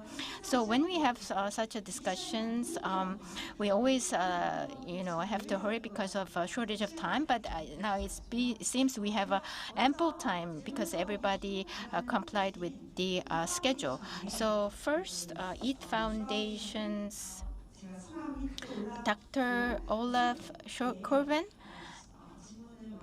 let me start by asking you a question.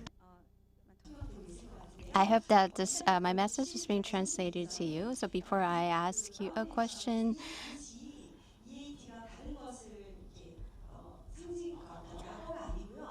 I'd like to explain EAT. I mean, EAT doesn't stand for anything. EAT means eat itself. So about EAT, Koreans are not familiar with the organization. So I wonder, Mr. Chauvin can introduce the EAT Foundation. Although you mentioned briefly about the organization, but can you please introduce about your organization a little bit? That is question number one. And also, I'd like to ask you to comment on the presentation or the discussions that you heard about the Korean cases. Thank you very much, and I hope you can hear me well. It's been a great pleasure to take part in this very rich and important discussion and conference here today. And I'm sorry I couldn't be with you in person. That would have been, of course, much better. I can say a little bit about EAT. And you're totally right. It's not an acronym. It's a verb. It's something we do, all of us, 2 or 3 or 4 times every day. We eat. And our work is really all about action.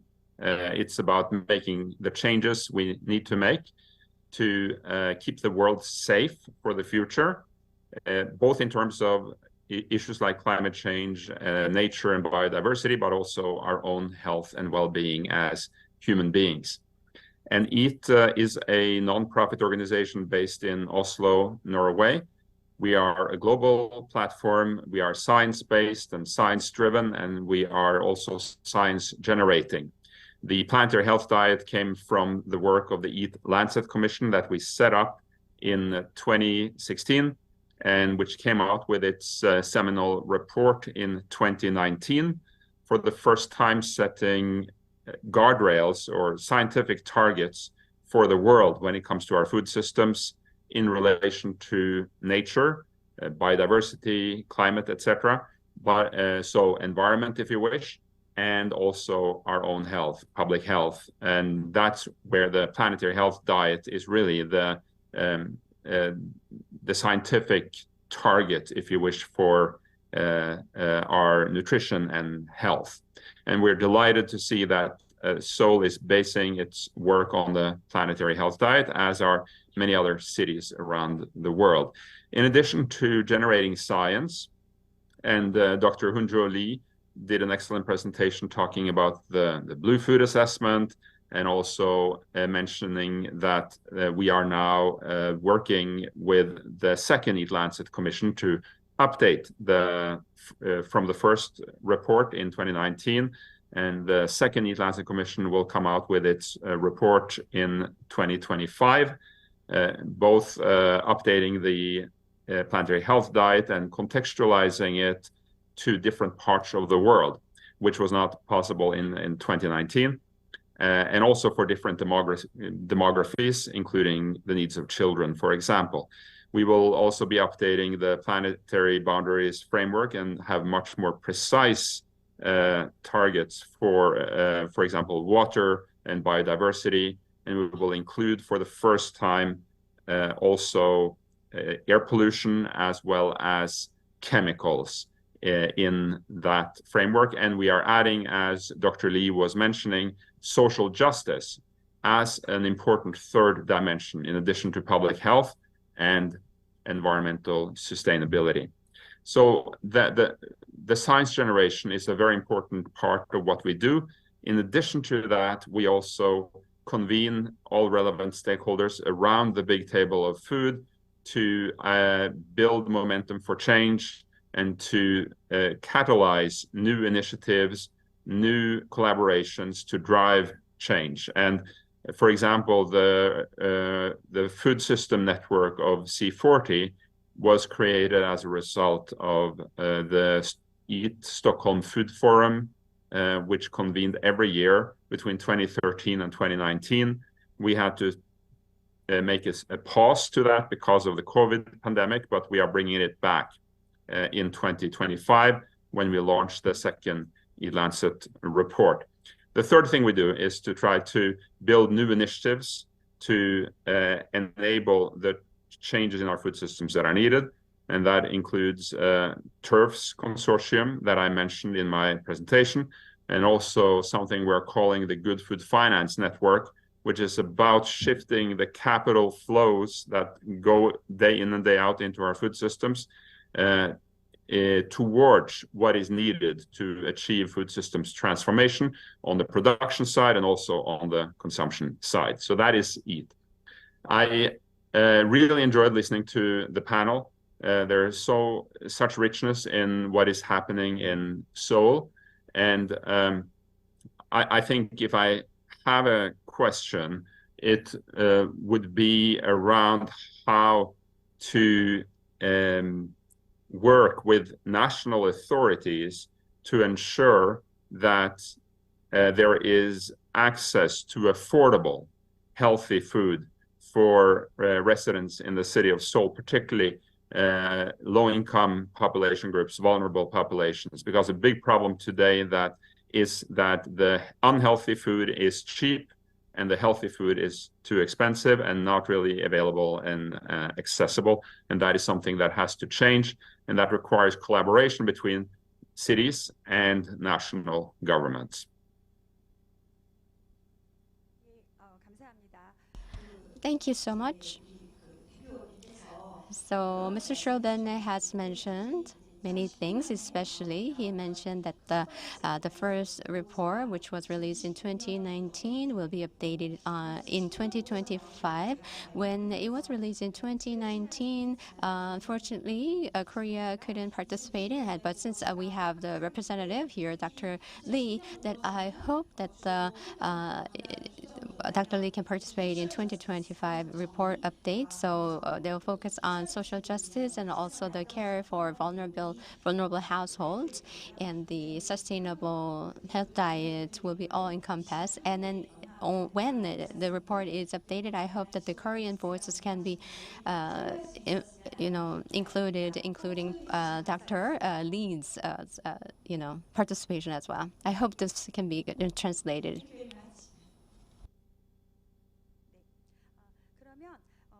Next,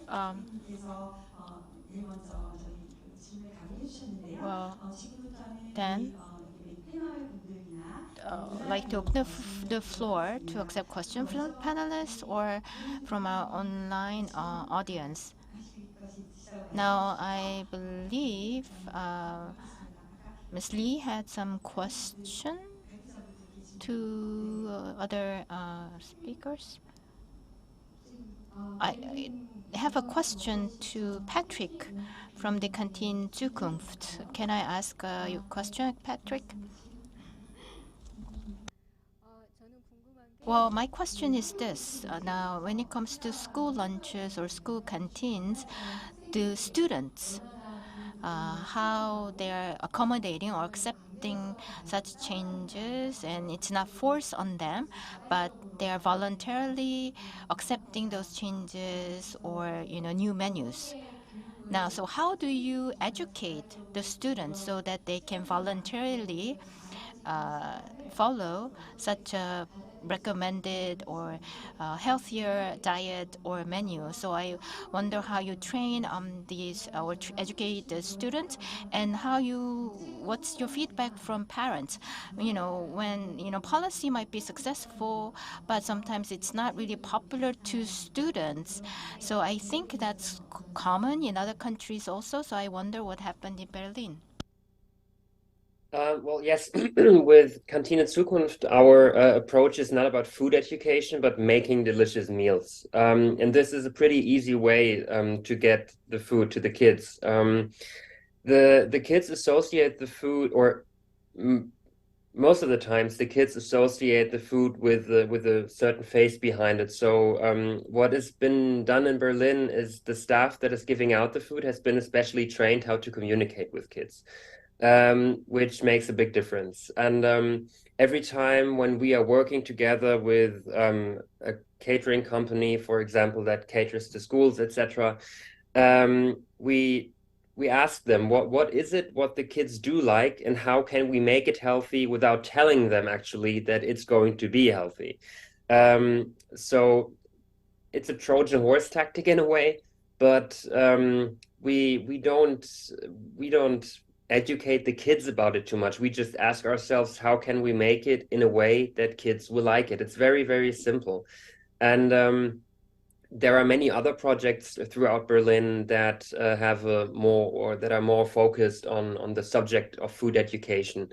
We are not really. We just ask ourselves, what is it what kids would like to eat? And then we try to get it practically done in the kitchen and to the kids. Thank you.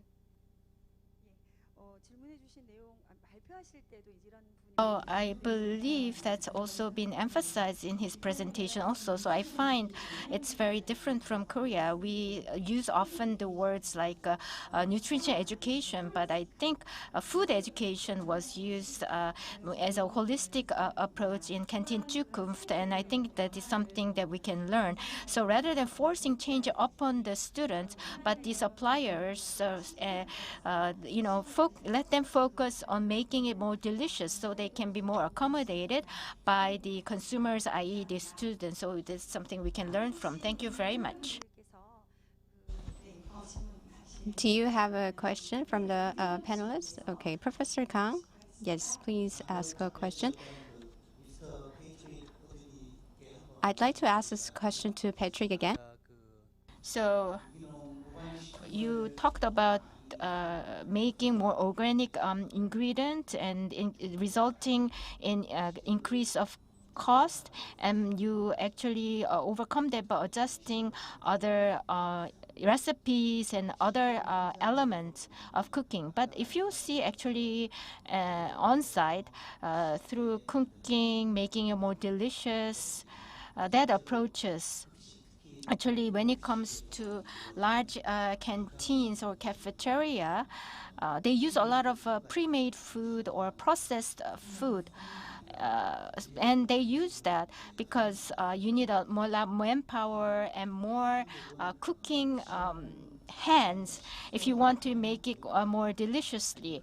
So for Korea, we have a lot of cafeterias at school and also at businesses. So if you want to make it more delicious, it means more increased labor cost. So how do you overcome that cost element? Yes, that's partly true. But let's put it that way. With the experience that we've made with Kantine Zukunft, the smallest kitchen participating does 100 meals a day, quite easy. And the biggest kitchen participating is doing 15,000 meals a day. And it's a school catering company, so they are working under a huge economic pressure. Currently, they are having an organic share of more than 80%. Which is a lot, even for Berlin.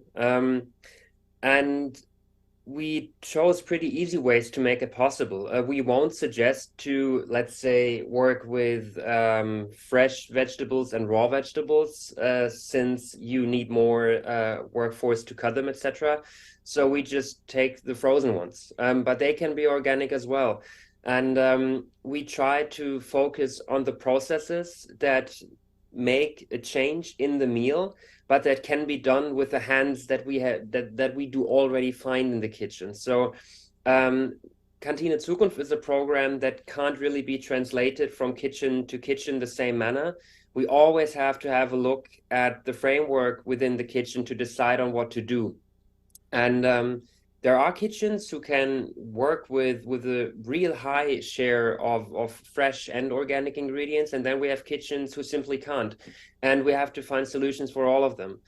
And especially with the larger kitchens, we have to have with a certain amount of let's say frozen vegetables or other pre-prepared ingredients.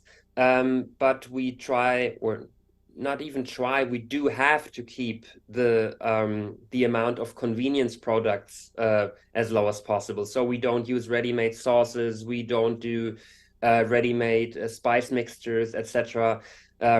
Everything that makes the food taste better or a lot of things, not everything, a lot of things that make the food taste better can be successfully tackled with measurements that don't really require a lot of workforce. And then we try to get into these and find ways to find a solution that way. Thank you very much. 감사합니다. 현재 우리나라에서 사실은 Thank you. In Korea, the populations, especially the younger generations, are going down. So in Korea, that there are increasing number of the small-sized food supply canteens. So yes, this was a good point that we can consider in Korea, and so about a small 100 and also 15,000 students maximum they are provided with school canteens. So yeah, we don't have to stick to one method because there are many options that we can take depending on the site. So thank you for sharing your insight. Thank you so much. And now I'd like to give the microphone to Professor Hwang. Professor Hwang, please go ahead. Well, for Seoul City to continue this good programs, that of course we need a budget. I want to ask you, how did you measure the success of the programs? So based on what example, what kind of recommendations, what indicators that you can share? Can you please share one good indications? So when you allocate budget, I mean, you have to be careful with the budget because it takes a long time to change the diet. So in interim, I mean, what will be the indicators that you apply? So the question goes to who? So out of two, who would like to answer? The moderator didn't point out. Who would like to answer? Filippo, would you like to answer to this question? A lot of budget is required in Filippo. Filippo, can you answer this question? This food process takes a lot of budget, so we need to check in between, right? Yeah, we are providing. You know, that we need to have some kind of indications. So, what kind of indicators that we can use? So I answer for the city of Milan. The budget to run and manage the school canteens is provided both directly from the budget of the municipality and in a small part from parents, depending on their income. So of course, this is a huge let's say, voice in the municipal budget, the one that is used to for managing school canteens. Milan has a company that is called Milano Ristorazione, which has its own budget, and with this budget, they make the procurement, the one that I mentioned during my presentation. Of course, there are we are using those budget, let's say every year we are investing our budget of Milano Ristorazione from one side to improve the amount of organic food that we procured. Roughly is around 65% of organic, and at the same time to invest that money for education activities and also new activities such as um, middle fruit morning, which is a program that anticipate basically the fruit that normally is consumed during lunch in the middle of the morning. So it's quite an important amount of expenses because it's from a logistic point of view we have to deliver the fruit, so it's one more delivery. And but this is we have some metric that tell us this is just an example of metrics that measure how this investment on providing this kind of service has been, let's say, a good choice because by doing this program, providing the snack break in all school, which is let's say plant-based, it's fruit, so not allowing students to bring sugary snacks from their home. We have measured that students are hungrier, let's say, in during lunchtime, and we have measured a reduction of food waste in lunchtime up to 20% in school that adopted this program. So, for example, this is a kind of metrics. So the reduction of food wasted that tell us that this program should be expanded to all the schools of Milan, and this is something that we are doing. Of course, we have also under kind of metrics, and if you want to know more, I'm happy to, let's say, to answer after this event by email. Thank you. Thank you very much. I hope that your question was answered. Thank you very much for sharing your insights. Yeah, in Seoul, we've been providing environmental friendly food in the school, public school. It's been 10 years, and also we'd like to share this example with the foreign speakers so that we can come up with better idea altogether. So I'd like to open the floor for questions. Yeah, Ms. Zhang would like to ask a question.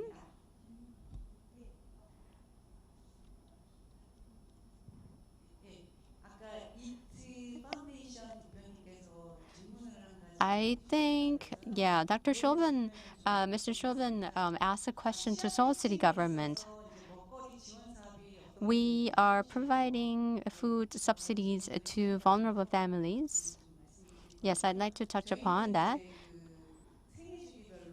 By the life cycle that we are providing customized food services, especially pregnant women and young children are entitled to special care.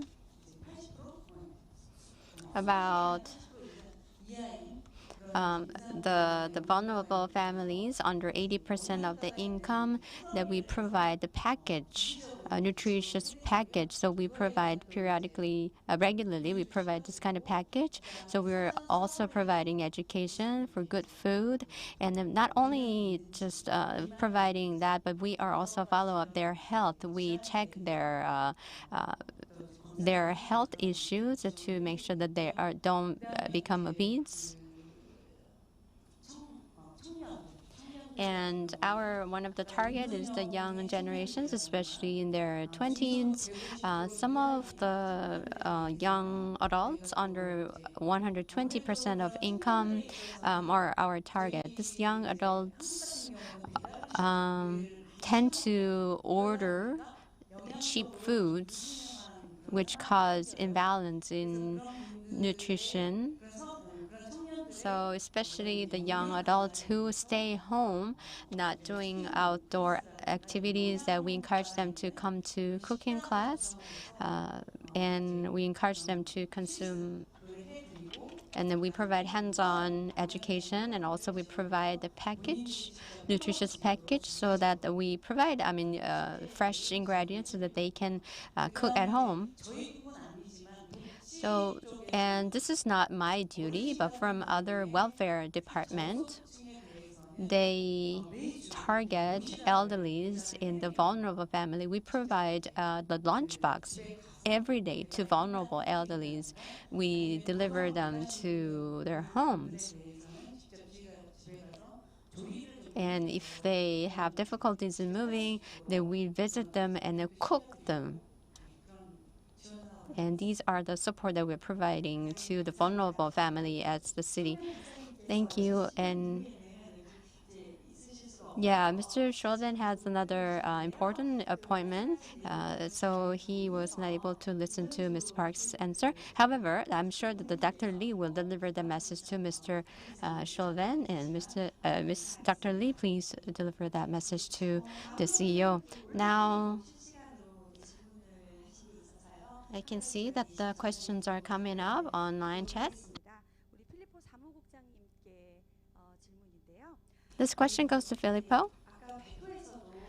During your presentation, that you shared good examples of the world. Among many cases, I mean, not necessarily from the presentation, but if you can pick one best example, what city would you pick? So the question came from the online chat box. Can you? I feel like that you will say that the best city is Seoul, but besides Seoul, what other cities can we learn? Filippo? Yes, of course. Seoul, it's one of the most interesting examples that comes into my mind. I also had the pleasure to visit your facilities and your activities some months ago, and we, the Milan delegation, were very impressed. So we would love to come again and also learn and exchange more from the Seoul model. Apart from this, and I think that it's already been discussed,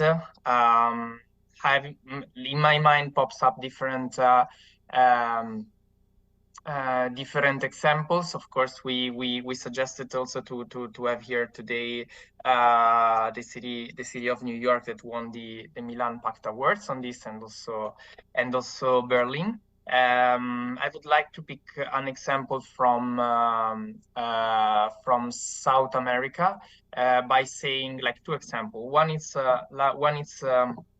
a broader one, and I would like also to share that in the Milan Pact we have many cities in Brazil, and they are doing very interesting activities on the school canteens, and the school canteens in Brazil are managed directly by the municipality. So in the report of the Milan Pact Awards, you can learn more about the action of the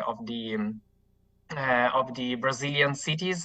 In particular, I would like to mention the city of Sao Paulo with their with their school meal services, providing, let's say, at least one healthy and sustainable food per day, and moving towards, let's say, a more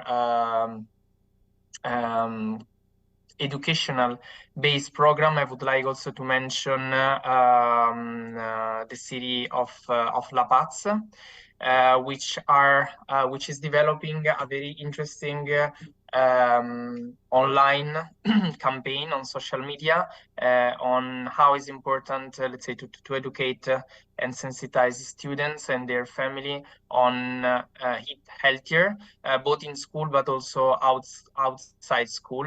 And this program is called Escuela de Gigantes, Giant School it will be, and it's quite well known, and it's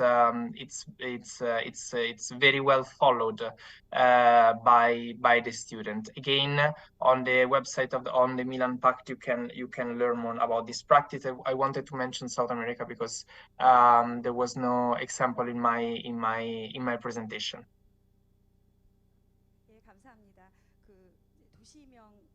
Thank you very much. Now that you shared not only the city but also the detailed activities, and thank you for sharing the Sao Paulo. And then we'll also learn from the case that you shared. Since the time is up, I would like to end the discussion session. Thank you. 네, 고맙습니다. Thank you for sharing wonderful insights, and it was very insightful. And I'd like to thank the moderator and all the panelists from home and abroad. I'd like to give warm round of applause to the experts. This concludes the presentation and also the discussion. We have come to the end of the conference. Through this conference, we're able to learn good, healthy diet and then transformative opportunities for us to go toward a sustainable, healthy diet. I hope this conference will serve as an establishment so that we can build a solid and healthy, sustainable actions, healthy choices, actions for the future, consumption of healthy food were the theme of today's conference. For better healthy food consumption, we'll continue to work harder, and I look forward to your active participation. And this is the end of the conference. Thank you very much for staying with us until the last part of the conference. Thank you.